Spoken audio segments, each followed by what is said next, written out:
welcome to tonight. So it is lovely to see you all here. Can I also welcome City of Sydney's Mayor, Clover Moore. Gracious to see you. And to the events teams managers that put this all together. Can I acknowledge country? We're on the land of the Gadigal people. I'm fortunate enough to be born on the land of the Gadigal people in 1948, along with my siblings as well. So I'm a part of the tapestry here, part of the facade as we speak. For my elders, both past, present, emerging, our children will be our leaders of tomorrow. They will take us into the new realm. They will show us the way, teach us, show us wisdom, culture, history in a vibrant fashion. To the men that are standing beside me here, Dean, one of the greatest men I know doing culture, history and dance. And now he does it, how he performs it.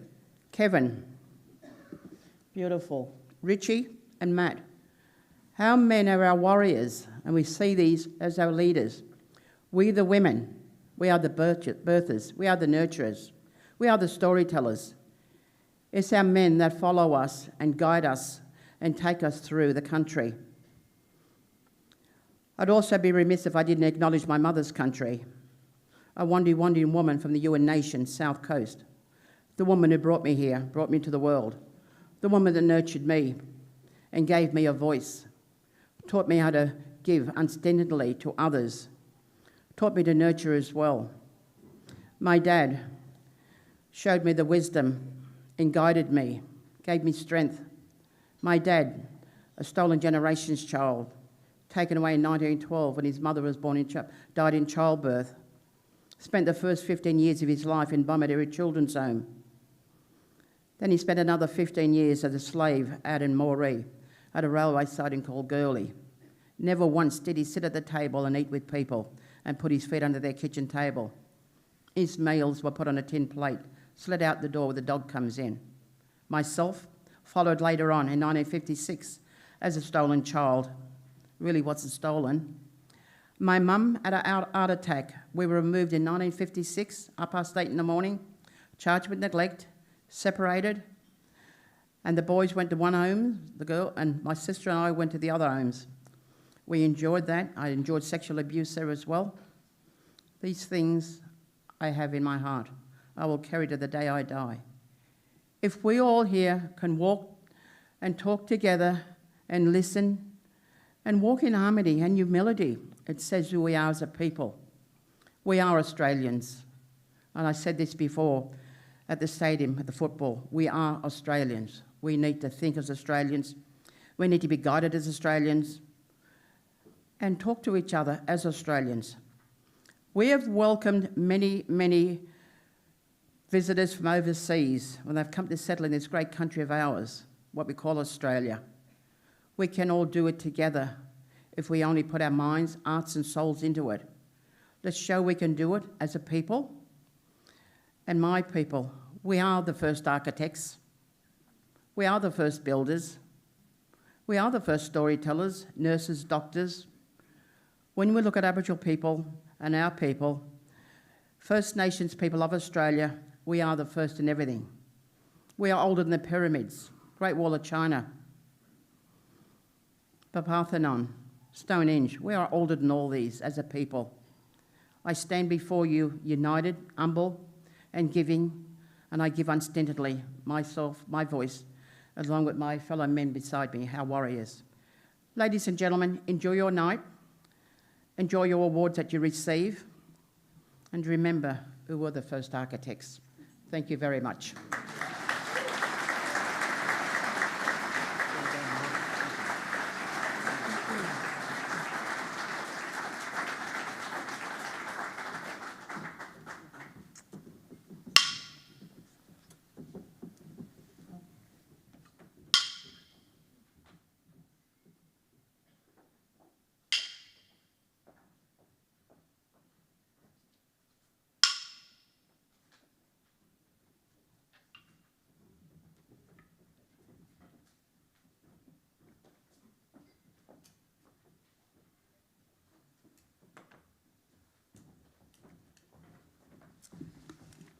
Hello everybody, welcome to this year's New South Wales Architecture Awards. It's really fantastic to see you both here in the room and on the Zoom, because we're live streaming tonight as well. For those of you who don't know me, my name's Haddow. I'm the current president of the New South Wales chapter of the Institute of Architects. Firstly, I'd like to thank Aunty Simms for her generous welcome to country, and also the dancers Dan Kelly, Kevin Heath, Richie Chan Hampton and Matt Marsh. Thank you very much.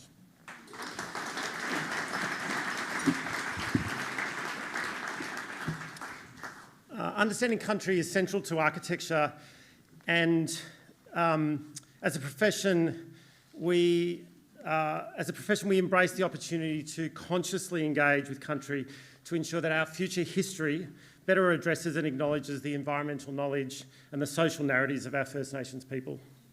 We should be incredibly thankful to our First Nations friends and colleagues for the generosity of sharing their knowledge. In that vein, and on behalf of everyone here tonight, I'd like to acknowledge the Gadigal people of the Eora Nation, the people of the land on which we are currently meeting, and pay my respects to elders past, present and emerging. I'd also like to thank all of the First Nations people on the lands on which we work, from the Warradji people in the south to the Ngunnawal and Mudjabal people from the Budjalong country in the north, all the way to the Wulyakali people in Western New South Wales. I'd also like to send a specific welcome and acknowledgement to all First Nations people in the room and on the Zoom tonight. The Uluru Statement from the Heart is the culmination of 13 regional dialogues with First Nations people which arrived at a consensus about what constitutional recognition should look like. The statement is an invitation from First Nations people to all Australians, and one of its key features is to ask Australians to support a meaningful constitutional recognition through a First Nations voice. Whether or not people choose to vote in favour of the voice is a matter for each of you. The instigator for the upcoming referendum is the Uluru Statement from the Heart. Uluru Statement from the Heart. We, gathered at the 2017 National Constitutional Convention, coming from all points of the southern sky, make this statement from the heart. Our Aboriginal and Torres Strait Islander tribes were the first sovereign nations of the Australian continent and its adjacent lands, and possessed it under our own laws and customs. This our ancestors did according to the reckoning of our culture from the creation, according to the common law from time immemorial, and according to science more than 60,000 years ago. This sovereignty is a spiritual notion, the ancestral tie between the land or Mother Nature and the Aboriginal and Torres Strait Islander peoples who were born therefrom, remain attached thereto, and must one day return thither to be united with our ancestors. This link is the basis of the ownership of the soil, or better, of sovereignty. It has never been ceded or extinguished, and coexists with the sovereignty of the Crown. How could it be otherwise, that people possessed a land for 60 millennia and this sacred link disappears from world history in merely the last 200 years?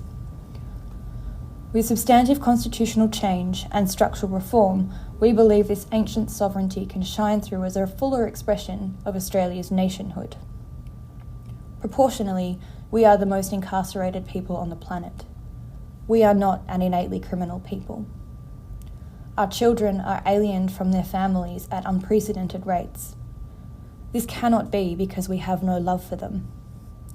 And our youth languish in detention in obscene numbers. They should be our hope for the future. These dimensions of our crisis tell plainly the structural nature of our problem. This is the torment of our powerlessness. We seek constitutional reforms to empower our people to take a rightful place in our own country. When we have power over our destiny, our children will flourish. They will walk in two worlds, and their culture will be a gift to their country. We call for the establishment of a First Nations voice enshrined in the Constitution. Makarrata is the culmination of our agenda, the coming together after a struggle. It captures our aspirations to a fair and truthful relationship with the people of Australia and a better future for our children based on justice and self-determination. We seek a Makarrata Commission to supervise the process of agreement making between governments and First Nations and truth-telling about our history. In 1967, we were counted. In 2017, we seek to be heard. We leave base camp and start our trek across this vast country. We invite you to walk with us in a movement of the Australian people for a better future.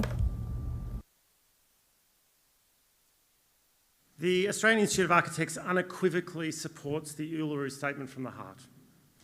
In addition, the Institute's National Council and Board have voted to support the yes vote in the upcoming referendum on constitutional recognition and the voice to Parliament. We invite members to fully inform yourselves before voting, and you can find the statement of support on the Institute's website. To all of you, our members, without your active and collective engagement, the Institute wouldn't exist. You are truly a remarkable group of people. Together, you give form to the ambition of our communities, you persecute ideas for the betterment of society, and you aim to deliver sensational outcomes that allow the community to better see themselves. You balance budgets, regulation and briefs, and in each case you squeeze them dry to ensure that you're getting more from less. Collectively, you make New South Wales different to everywhere else on the planet. You give form and structure to our state and ensure that it stays unique.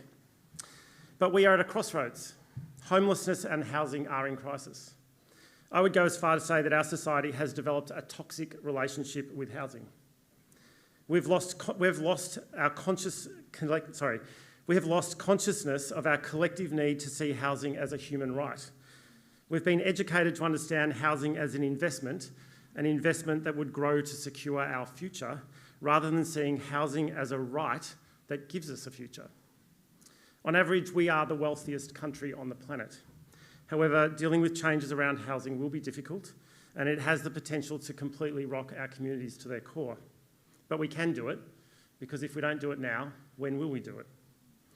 Collectively, our profession has the capacity, knowledge and skill to investigate and explain housing to the public, so that individual outrage directed at three-storey buildings within close proximity to a train station yields to a collective concern around finding deliverable solutions so that our communities are housed in sustainable and affordable housing. Thankfully, we've done it before. At the end of World War II, we undertook one of the largest construction programs ever. Personally, my early life was spent in social housing in rural Victoria. It was basic, but it gave my parents, a teacher and a housewife, security and support. Without that government-funded housing, I wouldn't be where I am today. Thankfully, we have emerged from COVID and the pandemic, not only with our health intact, but also with a new political alignment. There's no better time for a housing revolution than when we have state and federal government alignment. The time is now. Minister Scully, thank you for coming, attending tonight. We are incredible fans of your agenda, and we welcome the early announcements that you and Premier Minns and the Minister for Housing, Jackson, have made. We are right behind you as you test options and scenarios to deliver better outcomes. As with all support, though, it's not unconditional. We will challenge you to do better, we will ask you to do better, and we'll ask you to do more. We'll ask challenging questions, but really from the bottom of our hearts, we will do it because we believe that housing is the very basis of a fair and equitable society. It should also be noted that we have one of the most successful mayors the state has ever seen here tonight. To you, Clover Moore, thank you for your leadership for the past 19 years. You are remarkable.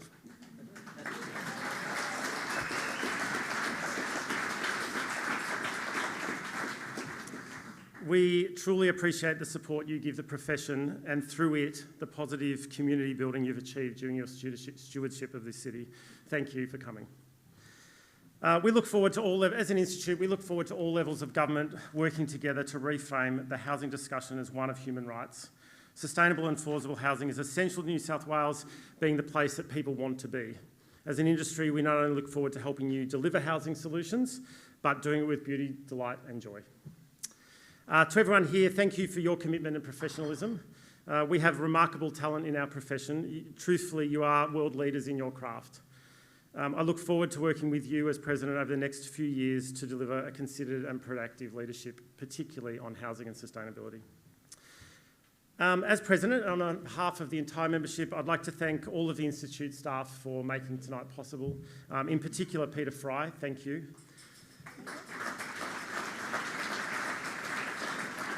And also to thank all of the chapter councillors here tonight. You would expect that as President I would have a special oversight and knowledge of tonight's winners. I do not. I made a conscious effort to ensure that I was isolated from all of the discussions and the communications, so tonight will be as much a surprise for me as it is for all of you. To this end, I'd like to thank all of the jurors, the chairs of the juries, and in particular the chair of chairs, Helen Lochhead. Thank you. It's a lot of time and a lot of effort, but without your volunteer work, this wouldn't happen, so thank you very much. The only exception to my lack of knowledge regarding the awards tonight is the New South Wales EmAGN Architect Prize. As President, I chair that jury, along with Chin Yi Lim, Caroline Kite and Philip Chum. The prize is sponsored by BlueScope, and I'd like to invite the New South Wales Specification Manager for BlueScope, Hazel Derrett, to the stage to present the certificate.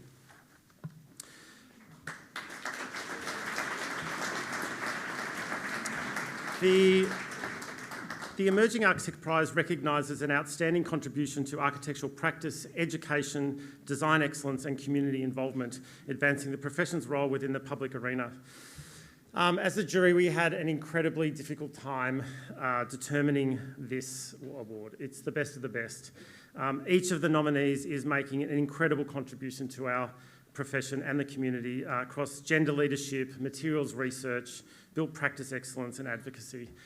Truly, everyone deserves recognition. But I'm not a millennial, so not everyone gets a prize. There was one individual who completely stood out for their contribution. This year, the 2023 New South Wales EmAGN Architecture Prize is awarded to Ben Peake.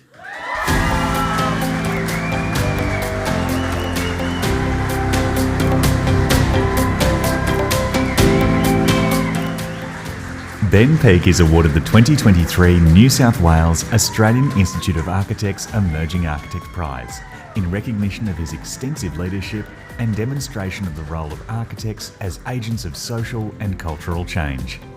As Design Director of Carter Williamson Architects, Ben is an esteemed leader and colleague, responsible for many of the firm's awarded projects and expanding the company's capability into public architectural projects.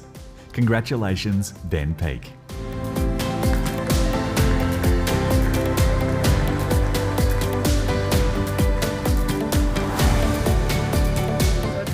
So this is awesome. Thanks Adam, thanks BlueScope, and thanks to the jury.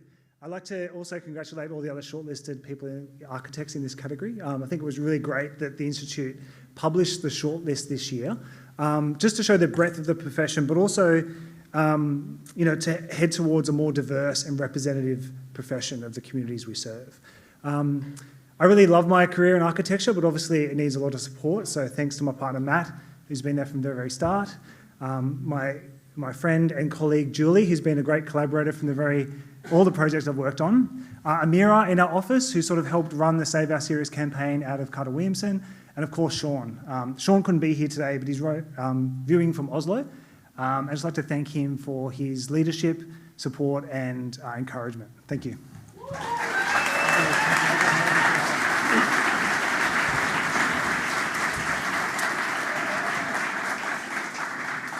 Well done, Ben. My last duty for tonight is to introduce the host of tonight's awards.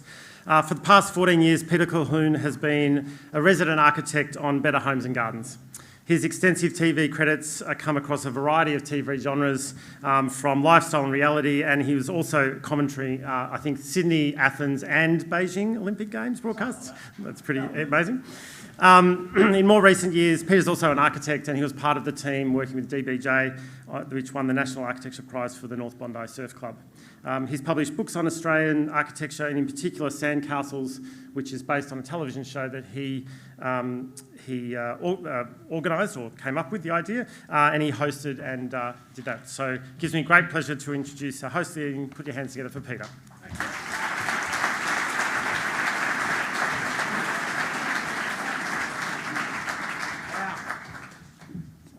I think I should just get Ben Peake back up here, I think, and continue the night. Let's have a bit of fun. Where's Adam gone? I'm clearly overdressed, but thanks. Well, he's dressed like a president. Yeah. Lazensky, like, you know. Well, good evening, everyone. What an incredible space to be awarding the top honours in our state for architecture. It truly is a privilege and a great honour as an architect and working in the media, and it's the first big architectural awards I've actually hosted, so it's a big night for me. Now, before we get underway, there's a few points for New South members to note. This is important. Get your diaries out. The Country Division Architecture Awards are open for submissions. Now, they're open to all architects who have completed a project in the regions of New South Wales. Award winners in the Country Division, this is important, in the Architecture Awards, will have the opportunity now to go straight through to the 2024 New South Wales Awards. Now, submissions close on July 31, with the awards to be held on Friday, 20th of October in Byron Bay. Take your board shorts. Also, put in your diaries the Newcastle Architecture Awards. Open Monday, July 3, with the awards being held in Newcastle on November 17. No one's writing anything. Anyway. Now, a reminder to keep your phones on silent and don't be distracted unless it's a new client or your PI insurer or someone. If you're lucky enough to win an award, let alone one of the named awards, we invite you to the podium to be presented with your certificate. Please keep in mind that the named award winners and the major prize recipients will be invited to give a brief 2-minute speech, if you like. If you have a commendation, congrats in advance, but in the interest of time, please stay seated for commendations. You'll pick up your certificate from the Institute staff following tonight's show next to the media wall as you came in. And now to a couple of special prizes, real special prizes, unique to the New South Wales chapter, the first of which is the City of Sydney Lord Mayor's Prize. The Lord Mayor selects the prize recipient, and for the announcement, it's my pleasure to bring to the stage the Right Honourable, the Lord Mayor of Sydney, Clover Moore AO.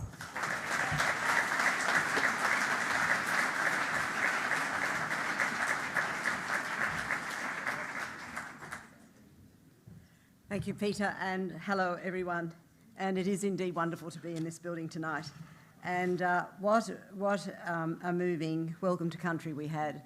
And isn't it nice to know that the President is right up to date with what we should all be doing? The City of Sydney has resolved to support the yes vote, and we are going to lobby for it in much the same way as we lobbied for marriage equality and to contribute to the success of that. We think that is really vital. So, and I want to start off by acknowledging the Gadigal people, the Eora Nation, the traditional custodians of our land, and pay my respects to the elders both past and present. I also acknowledge the people of the many nations who live in our city, and I want to acknowledge and welcome the Minister for Planning, the new Minister for Planning, Paul Scully. This is his first Architects Award. It's always a very exciting and informative night. This year, for me, marks the 10th year that I've presented the Lord Mayor's Prize, and it's for the work that improves the quality of the city through Sydney's public domain, through architectural, artistic or urban design excellence. Quality architecture and design excellence are transforming Sydney with tangible benefits that improve the livability and experience of workers, residents and visitors to our city. The City of Sydney's design excellence policy and competitive design process applies to all private and public development in the city over $100 million or meeting certain height or land area criteria. It is having great results by achieving environmentally sustainable, innovative and humane buildings and public domain areas. The city is supporting central Sydney developments with public domain upgrades that include the $295 million George Street pedestrianisation, which is in its final stages, and which, along with the light rail, has transformed the city, and it has attracted $8 billion worth of private investment. And a new public artwork, Barra. This is a 6.4 metre marble fishhook overlooking Sydney Harbour above the Opera House, which represents the fishhooks that the Aboriginal women, including Barangaroo, made for fishing in the shallows of the Sydney Harbour below. And while we have also proposed a Sydney North Public Domain Plan, and this is going to provide greener and calmer public spaces as the new metro stations and large developments bring in more workers and residents, particularly to that part of the city. Barack Obama was right. On his recent trip to Sydney, he said, "Sydney is fantastic. It's one of the world's great cities." And I'm sure we all agree. Recently, I visited the extraordinary buildings that make up the shortlist for the Lord Mayor's Prize with Director of Planning Graham Yarn, who is a distinguished former President of the Australian Institute of Architects. In fact, we are in one of them now, as we all know, a beautiful extension of the Art Gallery of New South Wales. So this year I'm awarding one commendation and one prize winner. I'd like to commend Opera Residence by Zahns and Executive Architect Colquhoun, completing East Circular Quay and extending the original vision of a full-length colonnade from the Sydney Opera House forecourt to Circular Quay Viaduct has taken 30 years since designs were first released by architect Andrew Anderson in 1993. Alex Zahns has masterfully completed the three-level colonnade, continuing the height and rhythm of the adjoining buildings with his own skillful expression. The city's requirement for the public through-site link connecting Macquarie Street and Circular Quay has been beautifully executed, and the project removes cars and service vehicles from East Circular Quay forecourt. The public domain contribution extends into the forecourt where palm trees were relocated to preserve view lines to the grand staircase from Macquarie Street, and where new seats have been installed and a new kiosk built. Opera Residence is a residential work with a civic presence and a sophisticated public realm, and I commend Zahns Architects, AMP and Mirvac, which secured approvals and negotiated the public benefits, and Macrolink and Landream Australian Land for executing this fine project. And it gives me great pleasure to announce the winner of this year's Lord Mayor's Prize, Quay Quarter Tower by 3XN with Executive Architects BVN, which you will see on the winning citation video. Thank you, everyone.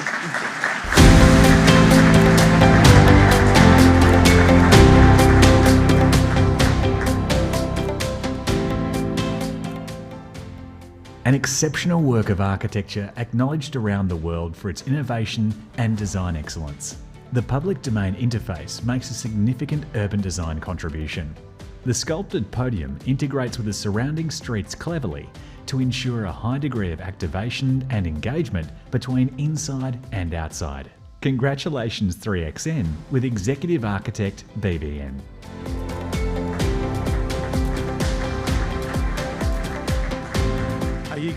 Are you guys in the room? 3XN, anyone from here? 3XN? Redraw? No. Okay.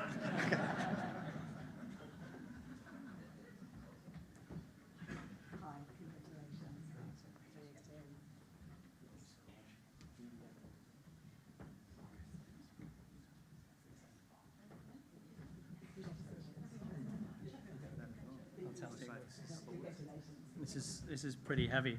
I hope this is carbon neutral concrete. Wow, what an amazing honour. Thank you, Mayor, for the amazing accolade, and congratulations to all the shortlisted parties on the list. It was quite something.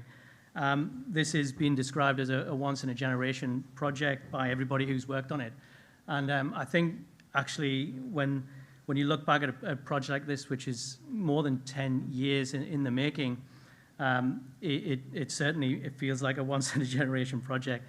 And more than 30,000 people have worked on this project over its gestation to completion. In fact, we're still working on it with tenants to complete it.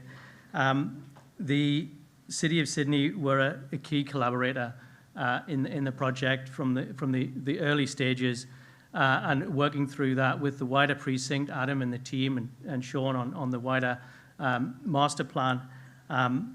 And all of us at 3XN and BVN are incredibly proud of the team. It isn't about a whimsical piece of architecture on Circular Quay. It was about transformation. It was about a performative architecture and it's something that will hopefully stand the test of time. I'm sure it will. So thank you very much. Fantastic.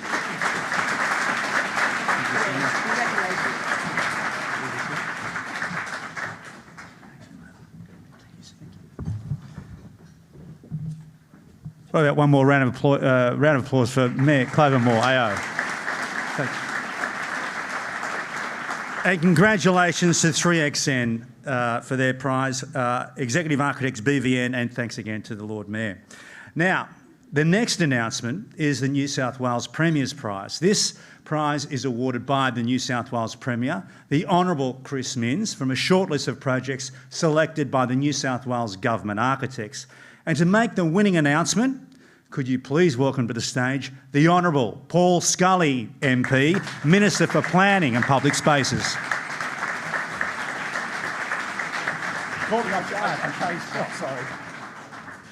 Thanks, Peter, and I too would like to begin by acknowledging the traditional owners on the land of which we meet and pay my respects to elders past and present, and also acknowledge the presence of the Lord Mayor of Sydney, who I'm on my first presentation here on behalf of the Premier, and after 10 award presentations, that's certainly a goal. Yeah, no point not setting a high bar for the rest of us, Lord Mayor. Thank you. Adam, thank you for your frank introduction and discussion of housing. Your use of beauty, delight and joy is slightly different to the language I use of well located, well designed and well built. It's a little bit more creative and doesn't quite as probably rolls off the tongue a bit easier than the political speak. But nonetheless, it does point to the fact that it is something that is high on our agenda. The Premier, myself, the New South Wales Government has been clear in our ambition to get more people into homes. It frustrates me, and I never like to see people who are unable to get into a home at any point in time. So the work we're doing is focused around that, but it's work that's focused around having homes located close to jobs and close to good opportunities for people. I have to confess, inside me there's a frustrated architect inside this politician. Other politicians have had that frustrated architect. They didn't keep it hidden as much, but I do appreciate the work, the professionalism, the creativity that each of you bring to the role. It's easy for us to look upon what was once a blank piece of land or a building that's been torn down and rebuilt and think, oh, that's easy, we could do that. But when you actually look at it, the interplay of space, the interplay of design, the built form as well as the open spaces and the sight lines that go with it are really, truly impressive, and I'm often in awe in what you're able to achieve. So in that vein, it's my a great pleasure this evening, and the Premier, like Adam, didn't give me any insight as to who the winner might be. Abby, the New South Wales architect, has said to me that this is a very, very worthy recipient, and it goes partly to the heart of what the new government is about, and that is about the front door of any building being the same no matter who the owner might be, whether it be social housing, affordable housing or market housing. The front door, the entranceway, the right, if you like, to a well-designed building should be part and parcel of anyone's aspirations, and it should be available to everyone. And that's why it is my great pleasure to present this year's Premier's Prize to Turner Architects for their Big Street Liverpool social housing project. Congratulations.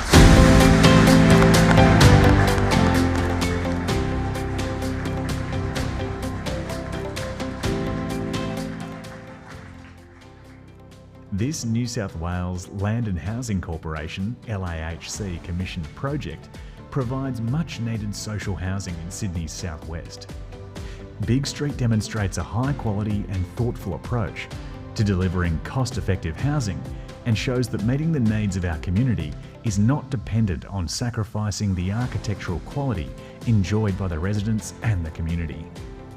The building delivers high amenity with spaces that have excellent natural light, private outdoor space, are well ventilated and have positive outlooks.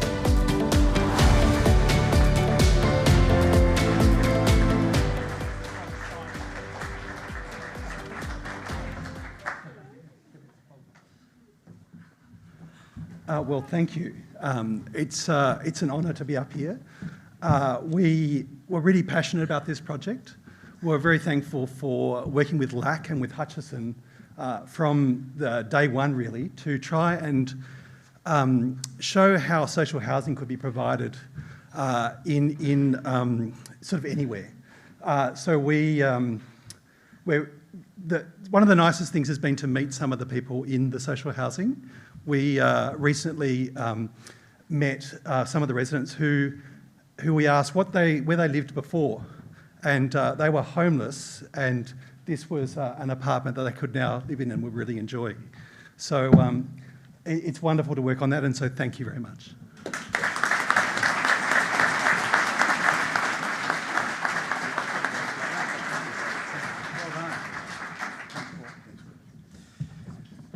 And what about one more round of applause for Paul Scully, Minister for Planning. Thanks, Paul.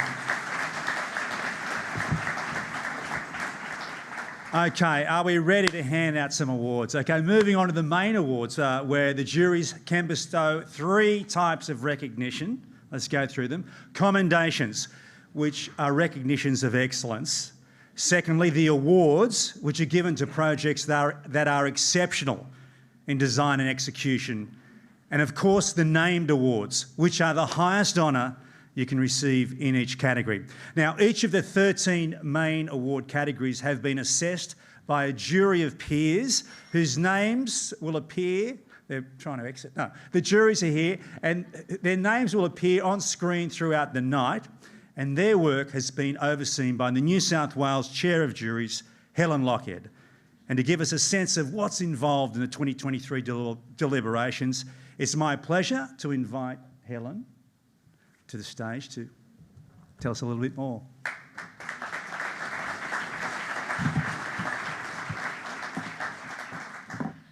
Before I begin, I'd also like to acknowledge the traditional custodians of the land on which we meet and pay my respects to elders past, present and emerging. So, good evening, everyone. The Institute Awards provide an opportunity to come together and celebrate the extraordinary talents and achievements of our members. As Adam mentioned already, this year was exceptional, with a record number of entries across 13 categories.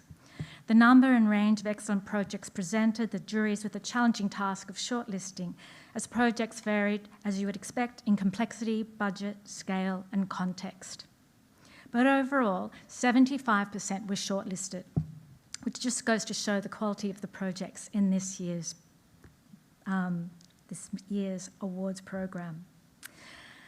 As you would know, every project shortlisted in the Institute Awards is visited by the category jury. This is a defining feature of our Architecture Awards program. It's a massive undertaking, but we firmly believe architecture needs to be experienced in real life to be truly understood, appreciated and evaluated.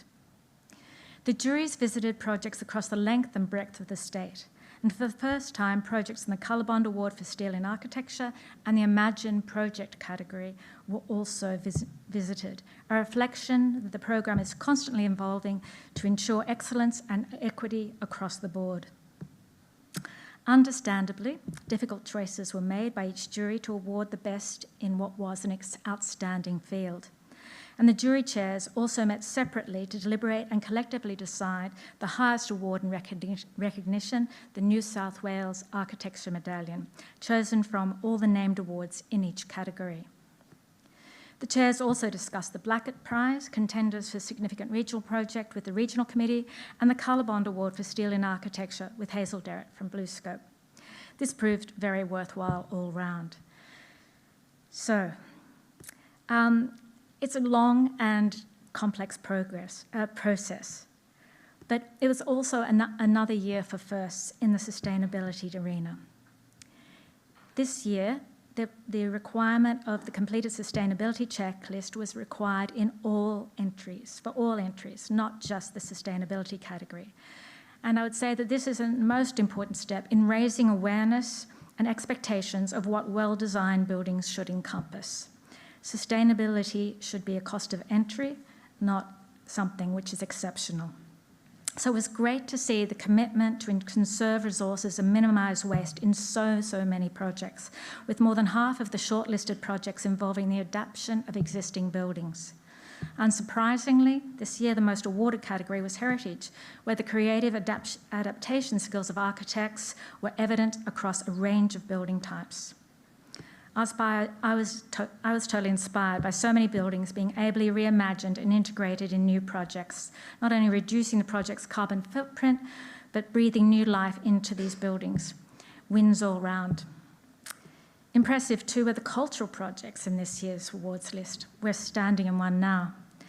And equally the high quality public educational, commercial and multi-unit housing, as well as small projects that really redefined the public realm.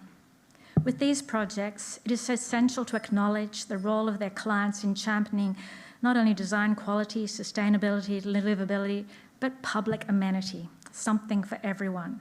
Without them, these amazing projects would not have been realised. So on behalf of the Institute, I'd like to thank all the jurors for their time, dedication and deliberations, with special thanks to the jury chairs, because I know it's a tough gig, but it's also a truly rewarding task and a demanding one.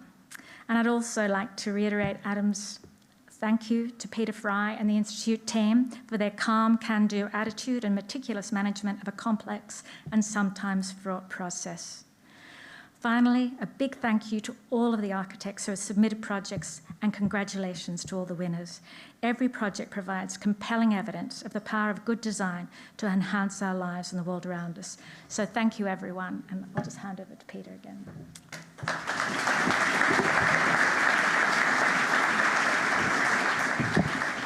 Now, Helen, before you go, I've been tasked with this, to give you this bottle of wine on behalf of your fellow jurors and the Institute. So there you go. Apparently it's your favourite, so... Right.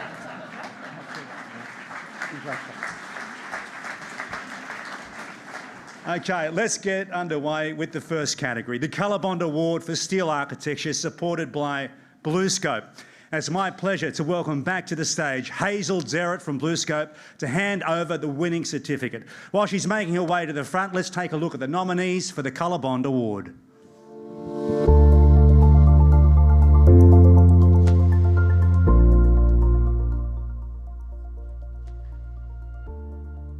Balmain House by Saha. DP House by Boki Grant. Eastern Creek Speedway by Cox Architecture. Erskeville House by Lachlan Seegers Architect.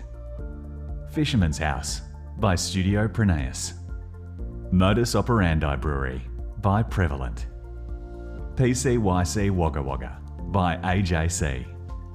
Silverback by Goodwin Scarfoni Belgiorno Nettis. And Warren Integrated Studies Hub by Mayo Architects.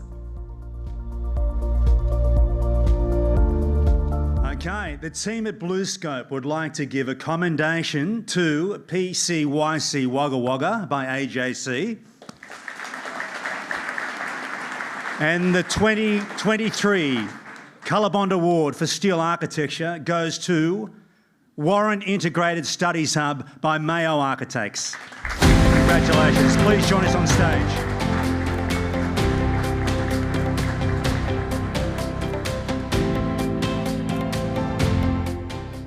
Mayo Architects created an integrated studies hub with a hybrid structure of concrete and steel together with a steel roof.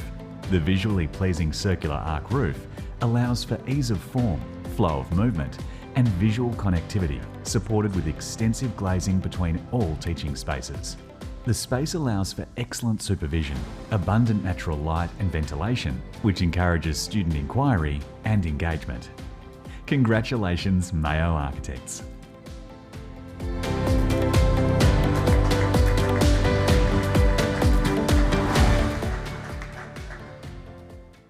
So this is one of these projects that just everything comes together, we felt, you know, from the school, leadership from them, as well as our builders and our consultants, landscape architects, and also working with Lysart and, you know, rather complex roof, you might say. It's just, yeah, we were really privileged to get this project and work together with everyone, so thank you. Congratulations to everyone who has submitted, as well as all the winners in particular. Thank you. Thank you.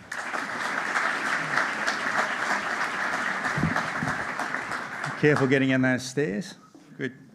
Congratulations to Mayo Architects. Now, on to commercial architecture. Moving on to commercial architecture, supported by Lysart, I'd like to invite Will Pereira to the stage to hand over tonight's winning certificates. While he's on his way, let's take a look at tonight's 11 shortlisted projects for commercial architecture.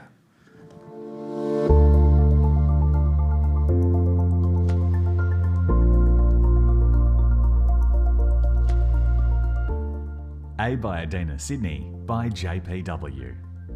Ace Hotel by Bates Smart with Flax Studio and Fiona Lynch. Easy Street Commercial by DFJ Architects. Locomotive Workshop by Sisson Architects with Buchan and Mervac Design. Modus Operandi Brewery by Prevalent. Oculus by SJB and Richard Stanish. Parramatta Park Pavilion by Sam Crawford Architects. Polycentre 210 George Street by Grimshaw. Key Quarter Tower by 3XN with Executive Architect BVN. Substation number 164 by FJC Studio, formerly FJMT Studio. And Yarranmar Place by SJB. From the field of shortlisted projects, the jury have given a commendation to Locomotive Workshop by Sissons Architects with Buchan and Mervac Design. The jury have also given a commendation to Modus Operandi Brewery by Prevalent.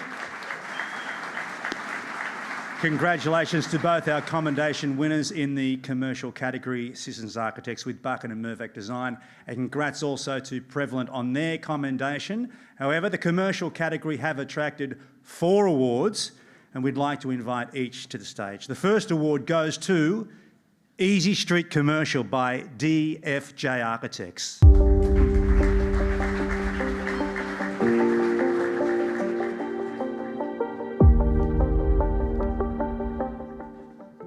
Sited in subtropical regional New South Wales, Easy Street Commercial Hub expands on the master plan vision of Habitat as a flexible live-work model in harmony with the natural environment. The new commercial hub activities are interconnected with the life of the community, with diverse offerings including shared communal spaces, encouraging interaction. Easy Street reminds us of the fundamental design principles in creating sustainable environments for now and for the future. Congratulations, DFJ Architects. The boys from, lads from DFJ here in the room, looking out. No? We're taking that one with us? No? Okay.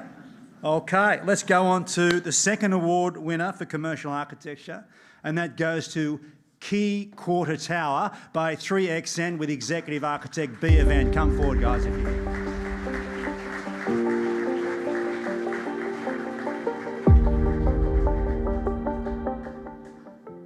Starting with a brief to retain and reuse an existing structure, 3XN with Executive Architect BVN have transformed a high-rise commercial building near the end of its useful life to create dramatic new office and retail space and make a bold contribution to the city skyline. New structure is grafted and interwoven with the existing, almost doubling the building floor space.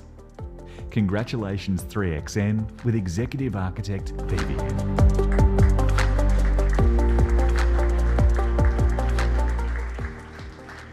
Also receiving an award in the commercial category, it's Substation number 164 by FJC Studio. Come forward if you're here, guys.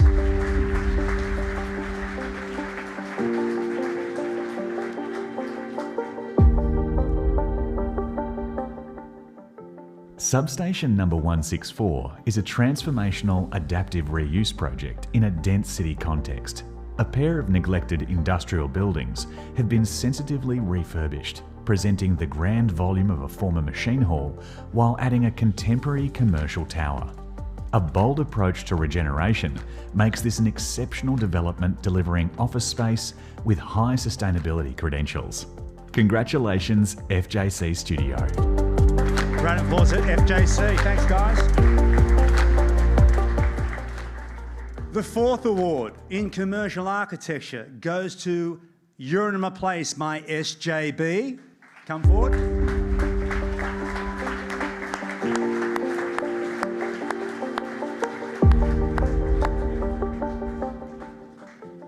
Yarranmar Place is an exemplar of lovingly reimagined adaptive reuse, intertwined with social purpose and First Nations art. Restored and reinvented, Yarranmar Place has returned to private residence within a heritage-listed 1920s church back to a wider community. It incorporates a gallery event space and flexible offices for not-for-profit organisations. Yarranmar is Gadigal for Many Create, a fitting name for the building's purpose. Congratulations, SJB.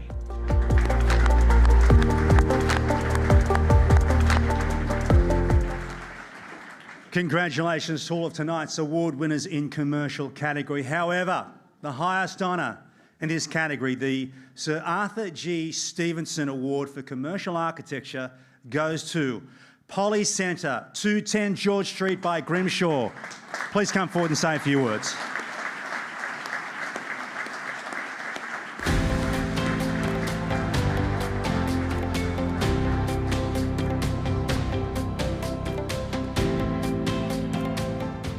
The Polly Centre is a 20-storey commercial tower that sets a benchmark for contextual city making and tall building design in the Sydney CBD. Weaving itself masterfully into the fabric of the city, the Polly Centre demonstrates a deep understanding of its place, respecting past and present neighbours, while establishing its own distinctive presence. The considered composition of volumes creates an elegant sculptural form. Congratulations, Grimshaw.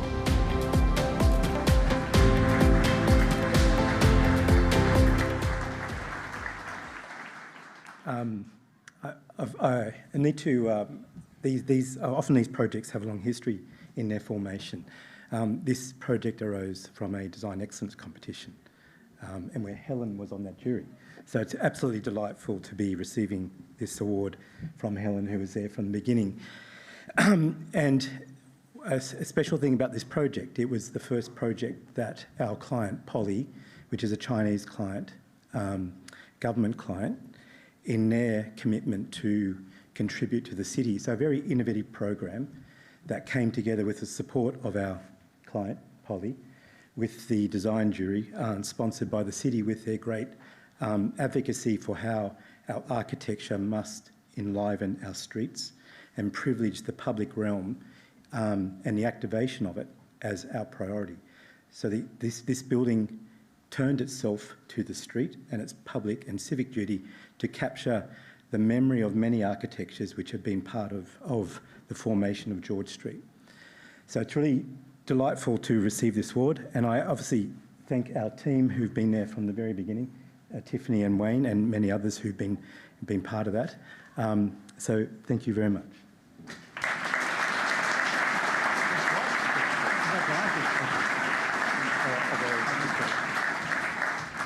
Well done to the team at Grimshaw. And now on to educational architecture. Let's take a look at the 6 shortlisted nominees.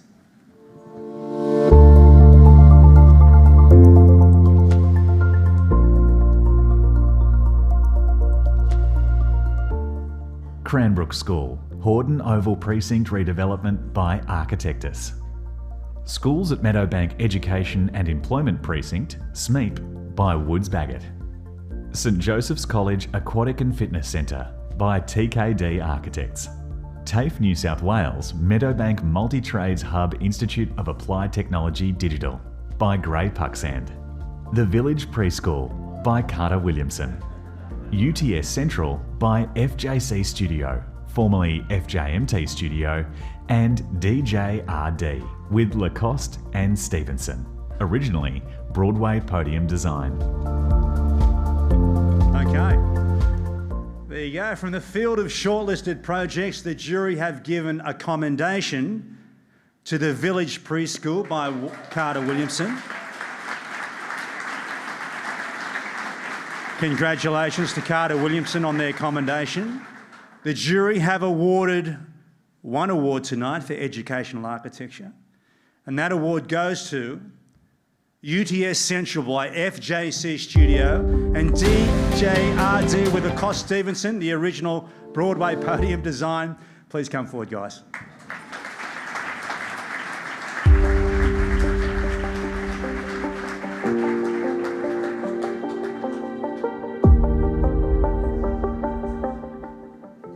UTS Central is a polished and sophisticated series of spaces that positively contributes to the experience of tertiary students and academics. Providing through-site links at ground level, the new podium is a suspended glass and transparent base that allows student study and life to be clearly visible from Broadway and surrounding streets. Congratulations FJC Studio and DJRD with Lacoste and Stevenson. Well done to the team behind UTS. And the highest honour for educational architecture, the William E. Kemp Award, goes to Cranbrook School, Hordern Oval Precinct redevelopment by Architectus. Please come forward and say a few words.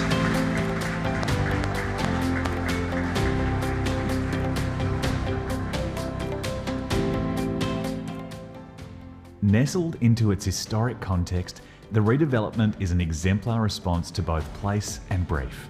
In part spread across a steeply terraced site, the building is beautifully interwoven into the rich tapestry of the school's senior campus.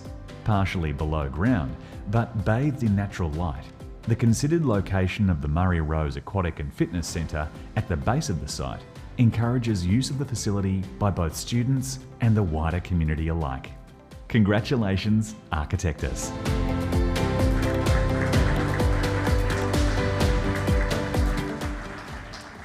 Thank you very much. I'm very surprised, but I did make some notes thinking we wouldn't win.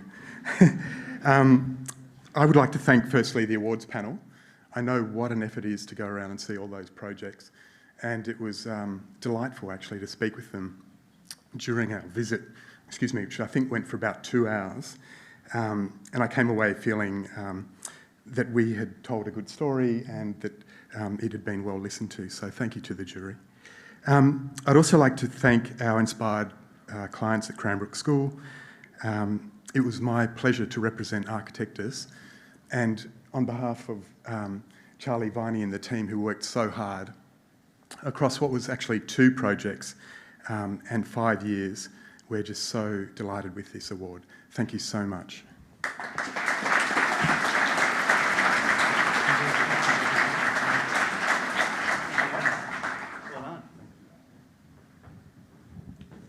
Lesson there, isn't there? Have a good story to tell when the jury turn up. Well done. The awards so far have celebrated recent work, but the next category, Enduring Architecture, recognises exceptional architecture completed at least 25 years ago that continues to have an impact today.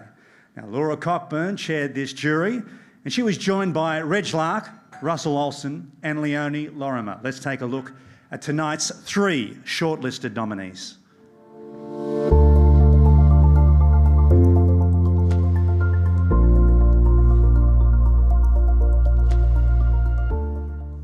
Jack House by Russell and Pamela Jack and John Allen.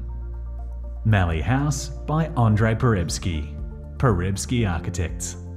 And Olympic Park Station by Hassel, Ken Ma, Rodney Uren, Jeff Crow, Robin McInnes, William Smart, Andrew Cortese, John Woodman, Mano Penambulam, Vanessa Yee, Adrian Gottlieb, Michelle McSharry, Chris Thomas, and Ross Delamotte.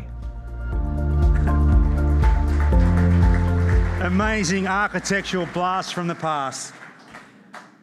The jury have awarded the 2023 Award for Enduring Architecture to Olympic Park Station by Hassel.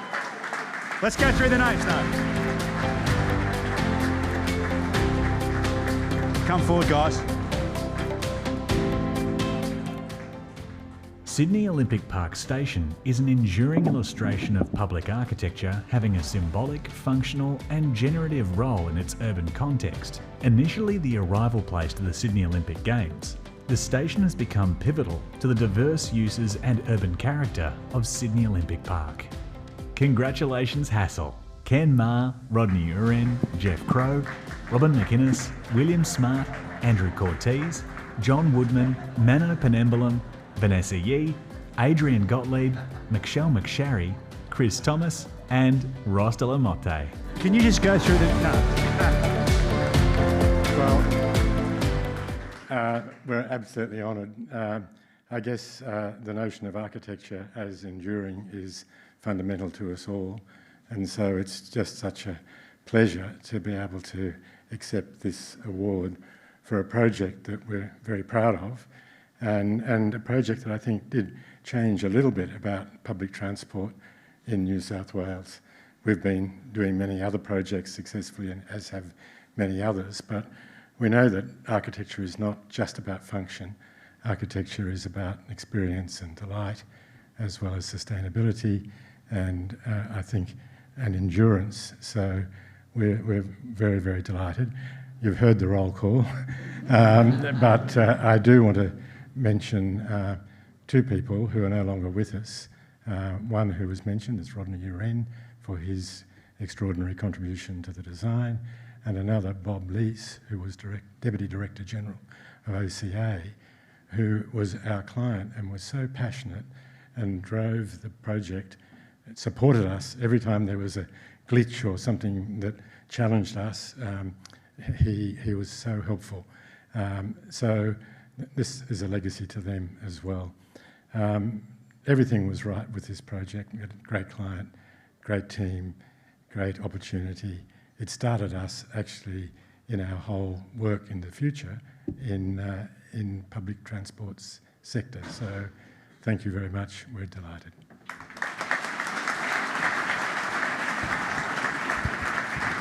Amazing stuff, some bloody legends of our profession there. So congratulations, guys. A well-deserved winner. Congratulations to the entire team who worked on Olympic Park Station. Now, speaking of great design that has stood the test of time, let's get into the heritage category. And we have a short message from our sponsor, Westox, who wish to acknowledge how design from days gone by can be reshaped, renewed, and tonight, rewarded. Good evening, everyone, from our Westox training facility. We are delighted to be supporting the heritage category again this year at tonight's New South Wales Architecture Awards.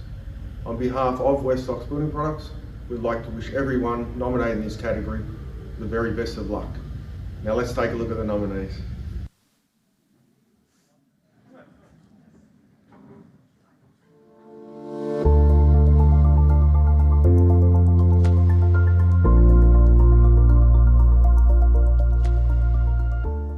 "70 George Street, Cox, Sydney Studio" by Cox Architecture. "80 Albion" by Squalus Architects. "Bondi Pavilion Restoration and Conservation" by Tonkin Zuleika Greer Architects. "Fisherman's House" by Studio Praeneus. "Locomotive Workshop" by Sisson Architects with Buchan and Mervac Design. "Millers Point Townhouse" by Design 5. "St Saviour's Cathedral" by Michael Fox Architects. "Substation Number 164" by FJC Studio, formerly FJMT Studio. "Sydney Opera House Concert Hall Renewal" by ARM Architecture. "The Estate" by Luke Maloney Architecture. "The Imperial at Clifton" by Welsh and Major. And Yarranmar Place by SJB. Yep, another strong field this year, and the jury have awarded a commendation for heritage conservation to Millers Point Townhouse by Design 5 Architects.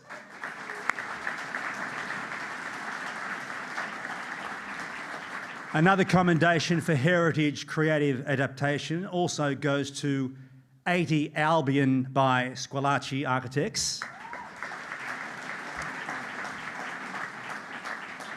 And likewise, a commendation also goes to Locomotive Workshop by Sissons Architects with Buchan and Mervac Design. And the jury have awarded 5 awards tonight in heritage conservation. 5. The first award for heritage conservation goes to St Saviour's Cathedral by Michael Fox Architects. Please come forward, guys.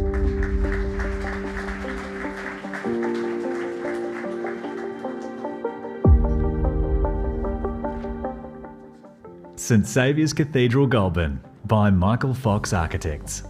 St Saviour's Cathedral in Goulburn is an important Edmund Blacket building from 1874 with state heritage listing.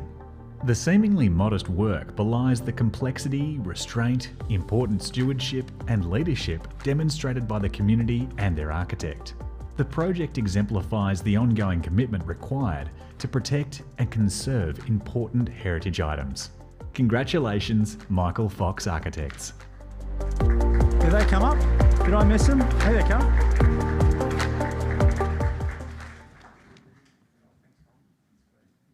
Also, an award for heritage creative adaptation also goes to Bondi Pavilion Restoration and Conservation by Tolkien Zuleika Greer Architects.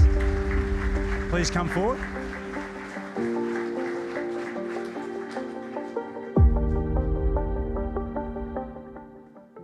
Bondi Pavilion Restoration and Conservation, Tonkin Zuleika Greer Architects.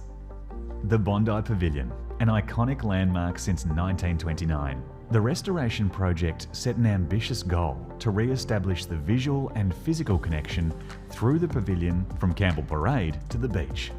The project features strong architectural moves that together restore the legibility, symmetry and sequence of spaces to the building, re-energising it as Waverley's unofficial town hall and community heart. Congratulations, Tonkin Zuleika Greer Architects. Thanks, guys.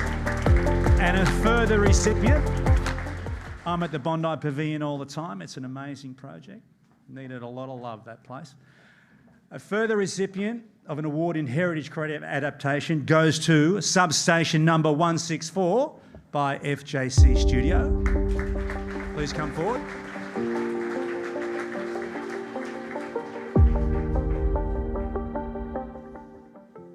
Substation number 164, FJC Studio, formerly FJMT Studio.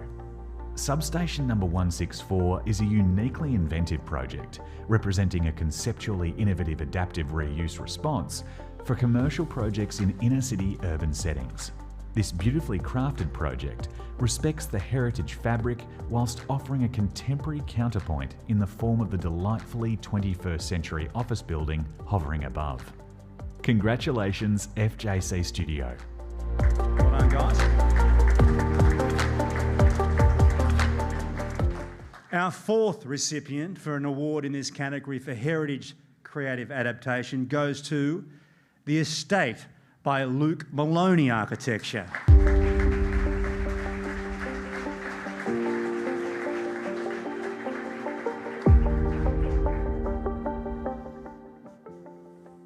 The Estate is a rare example of a client and architect who appreciated the qualities of a historic building that was not heritage listed, yet treated it with due care and consideration because they simply thought it was the right thing to do. Surprisingly, on account of the quality of the work, the house has the rare honour of being heritage listed after the completion of the new work. Congratulations, Luke Maloney Architecture.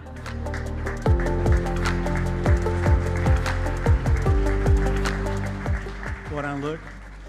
Now, proving without doubt heritage conservation is a very competitive field, our 5th award for Heritage Creative Adaptation goes to The Imperial at Clifton by Welsh and Major.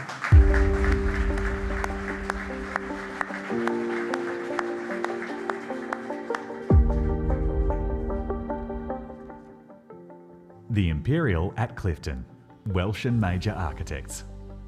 Perched on a seaside cliff in Clifton since 1911, the Imperial Hotel has been successfully reinstated as the well-loved building of this regional community.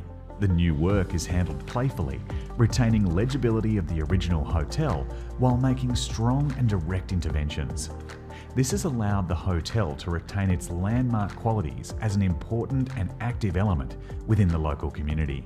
Congratulations, Welsh and Major Architects.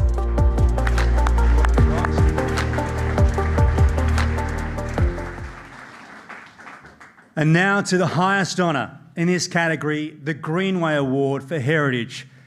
And that award goes to Sydney Opera House Concert Hall Renewal by ARM Architecture. Please come forward and say a few words.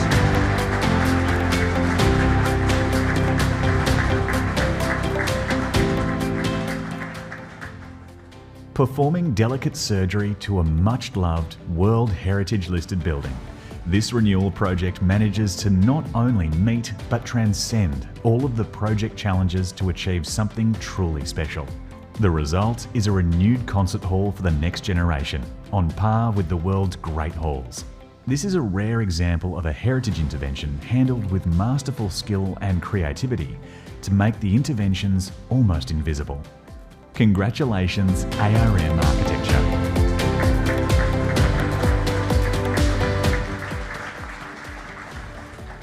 Thank you very much. Needless to say, this is a very big honour, and we're very proud to have won this award, especially given the high competition, obviously, that we just saw. This project was a delight from go to woe. It was a 7-year odyssey, so quite a long journey. I personally want to thank every single one of the ARM team members that worked on the project. We had a fantastic client group from Louise Heron on down, a fantastic consultant team.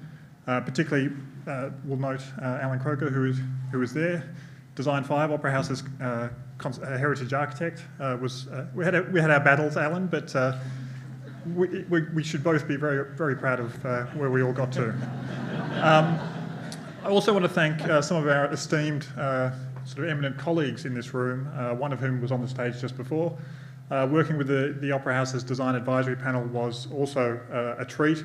And we certainly are very thankful for their wise counsel. Ken Marr, I saw Abby Galvin from across the room, Peter Mould, Peter Poulet for a short time, Jan Arnoldson, and every one of the members of that panel were fantastic to work with. And Mark and everyone on the team, this is a great honour, so thank you.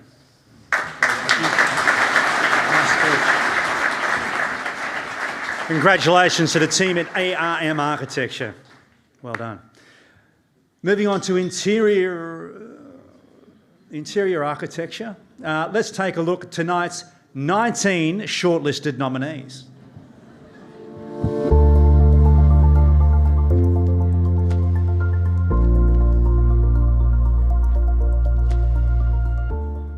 Six Parramatta Square by Woods Bagot. 70 George Street, Cox Sydney Studio by Cox Architecture. 80 Albion by Squalus Architects. Amara by Smart Design Studio. AMP QQT Workplace by Hassel. Apartment for an Older Man by Plus Minus Design with Limesmith. Art Gallery of New South Wales Library and Members Lounge by Tonkins Alika Greer Architects. Art Gallery of New South Wales Sydney Modern Building Gallery Shop by Acken Atelier. Bridge 17 by Smart Design Studio. Built Head Office Substation number 164 by FJC Interiors, formerly FJMT Interiors. Cause Chambers Westgarth by Bates Smart. Cranbrook School Hordern Oval Precinct Redevelopment by Architectus. Intercontinental Sydney by Woods Bagot. 9 Square Bondi by Madeline Blanchfield Architects. 5 Community, Cultural and Civic Hub by Designing Sydney, Lacoste Stevenson and Manuel Gautrand Architecture. Sydney Opera House Concert Hall Renewal by ARM Architecture. The Charles Grand Brasserie and Bar by Cox Architecture in association with H&E Architects. The Estate by Luke Maloney Architecture. And Yarranmar Place by SJB. Some great stuff. Well, The jury in this category have awarded 3 commendations. The first of these goes to the Art Gallery of New South Wales Library and Members Lounge by Tonkin Zuleika Greer Architects. Our second commendation goes to Yurima Place by SJB. Also, commendation in the field of interior architecture goes to Cause Chambers, Westgarth by Bates Smart.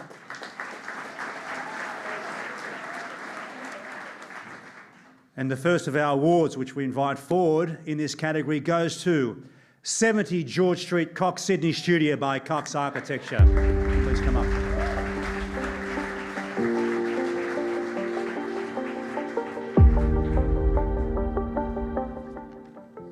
70 George Street, Cox Sydney Studio by Cox Architecture. A masterclass of contemporary workspace design, delivering a rich mix of easily adaptable spaces underpinned by a rigorous but pragmatic approach to sustainability. Built inside an inner-city heritage warehouse, every element of the fit-out can be dismantled and removed without leaving a trace on the existing fabric. A simple and carefully selected palette of materials is supplemented by a curated suite of found, reused, repurposed and recycled furniture. Congratulations, Cox Architecture. Well done. The jury have also given an award for interior architecture to Amara by Smart Design Studio. Please come forward.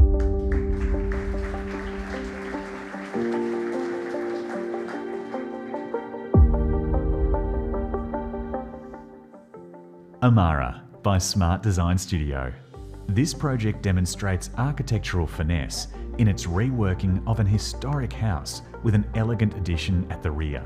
The project is remarkable in its confidence, reflecting an architectural practice adept at contemporary and long-lasting transformations of historic properties.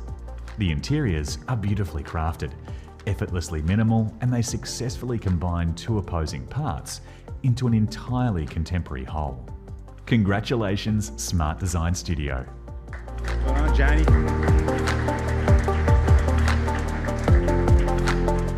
Our third award for interior architecture goes to, and I love this, Apartment for an Older Man by Plus Minus Design with Lime Smith.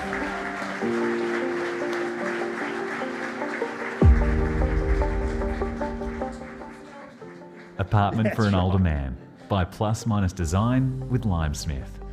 This project is a testament to the power of design to improve quality of life for people of any age. An innovative approach to this economical refurbishment has resulted in a complex and nourishing interior tailored closely to the client's lifestyle, passions, and changing needs.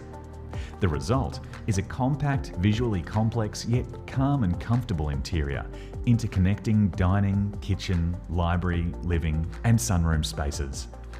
Congratulations, Plus Minus Design and Limesmith. Well done. Now, guys, I'm not supposed to go off script, but the mayor has asked me. She wants to know who is the old man.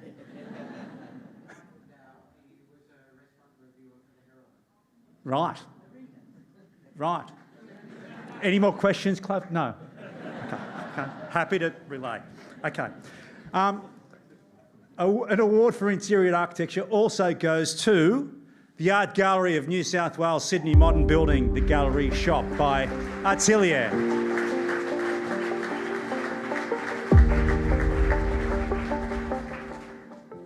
Art Gallery of New South Wales Sydney Modern Building Gallery Shop by EmAGN Atelier. Conceived through a stunning, exactingly and detailed handcrafted approach to concept and construction, the delightful design of the bookshop is belied by the simplicity of its form, with both space and display shelves created by 29 individual panels that are composed of hundreds of uniquely coloured bioresin layers. The project masterfully synthesises EmAGN Atelier's own material experiments with know-how from surfboard manufacturer Hayden Cox. Congratulations, EmAGN Atelier.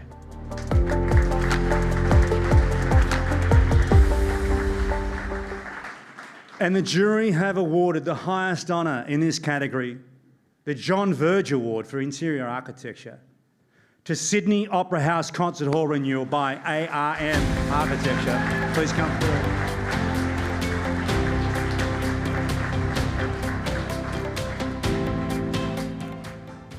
Sydney Opera House Concert Hall Renewal by ARM Architecture. Completed in its 50th year, the Sydney Opera House Concert Hall refurbishment is a masterpiece, a symphony of design, innovation and acoustic excellence. Respecting the legacies of both Jorn Utzon and Peter Hall, the project demonstrates exceptional virtuosity, striking a delicate balance between preserving the iconic character of the original space while subtly infusing it with contemporary elements. Congratulations, ARM Architecture.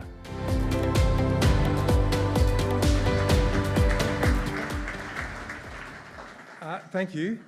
This is genuinely a bit of a shock. The interior is such a competitive category with such extraordinary the quality of work, and so it is something of a surprise to be here.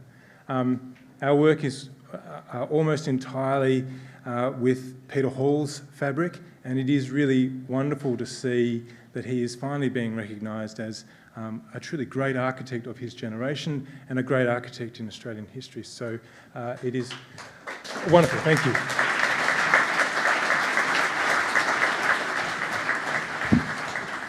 Well, what a balancing act that must have been. Congratulations again to the team at ARM Architecture. Moving on to small project architecture, there are 8 projects in the running. Let's roll the shortlisted projects.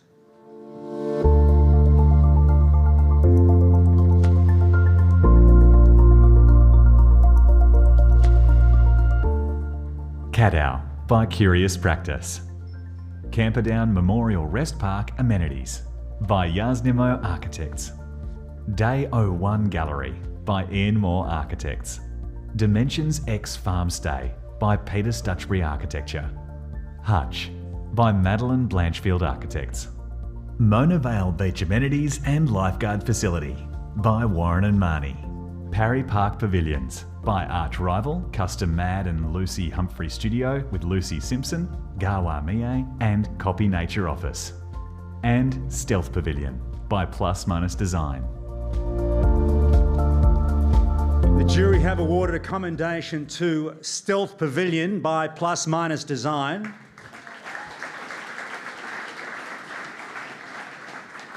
Congratulations, Plus Minus Design. The jury have given an award for small project architecture to Day 01 Gallery by Ian Moore Architects. Please join us.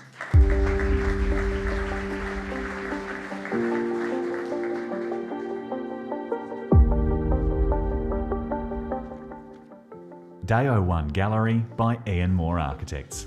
Day 01 Gallery on Crown Street is an excellent example of an architectural idea pared down to a radically basic form, but which is nonetheless very compelling and refreshingly unapologetic. The space is tiny, but the clever use of design elements make it feel far larger than it is. To suit a low budget of a jaw-dropping $10,000, the architect adopted a highly targeted approach. Congratulations, Ian Moore Architects.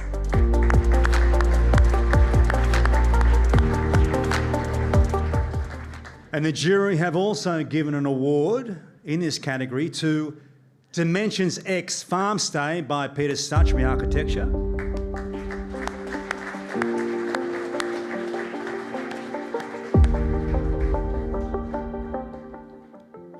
Dimensions X Farm Stay by Peter Stutchbury Architecture. Farm Stay by Peter Stutchbury Architecture is a prime example of an interdisciplinary, sustainable and socially progressive approach to prefabrication construction, which nevertheless achieves high architectural quality.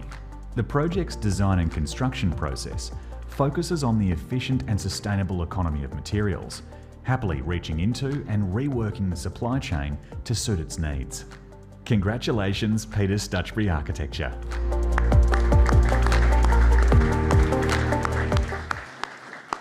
Well done to both Ian Moore Architects and Pete Stutch Architecture for their awards for small projects. And the highest honour The Robert Woodward Award for Small Project Architecture goes to the Mona Vale Beach Amenities Lifeguard Facility by Warren and Marnie. Please come forward, say a few words.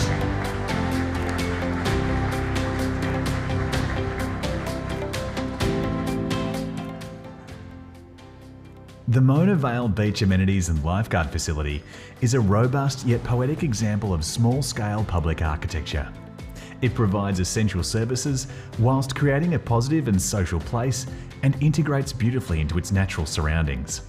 Its siting within the landscape is exceptional, providing both visitors and lifeguards with important views of the beach and ocean pool. Congratulations, Warren and Marnie.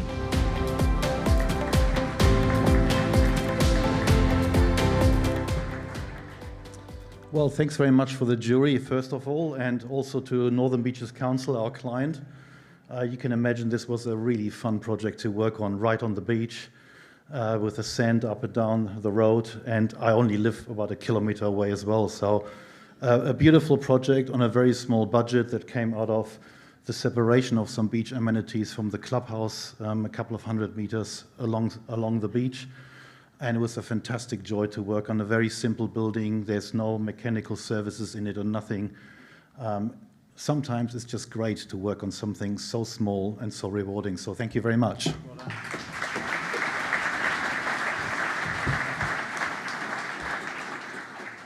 Congratulations to the team at Warren and Marnie. The next category is Sustainable Architecture. With 8 shortlisted projects this year, let's take a look at the nominees.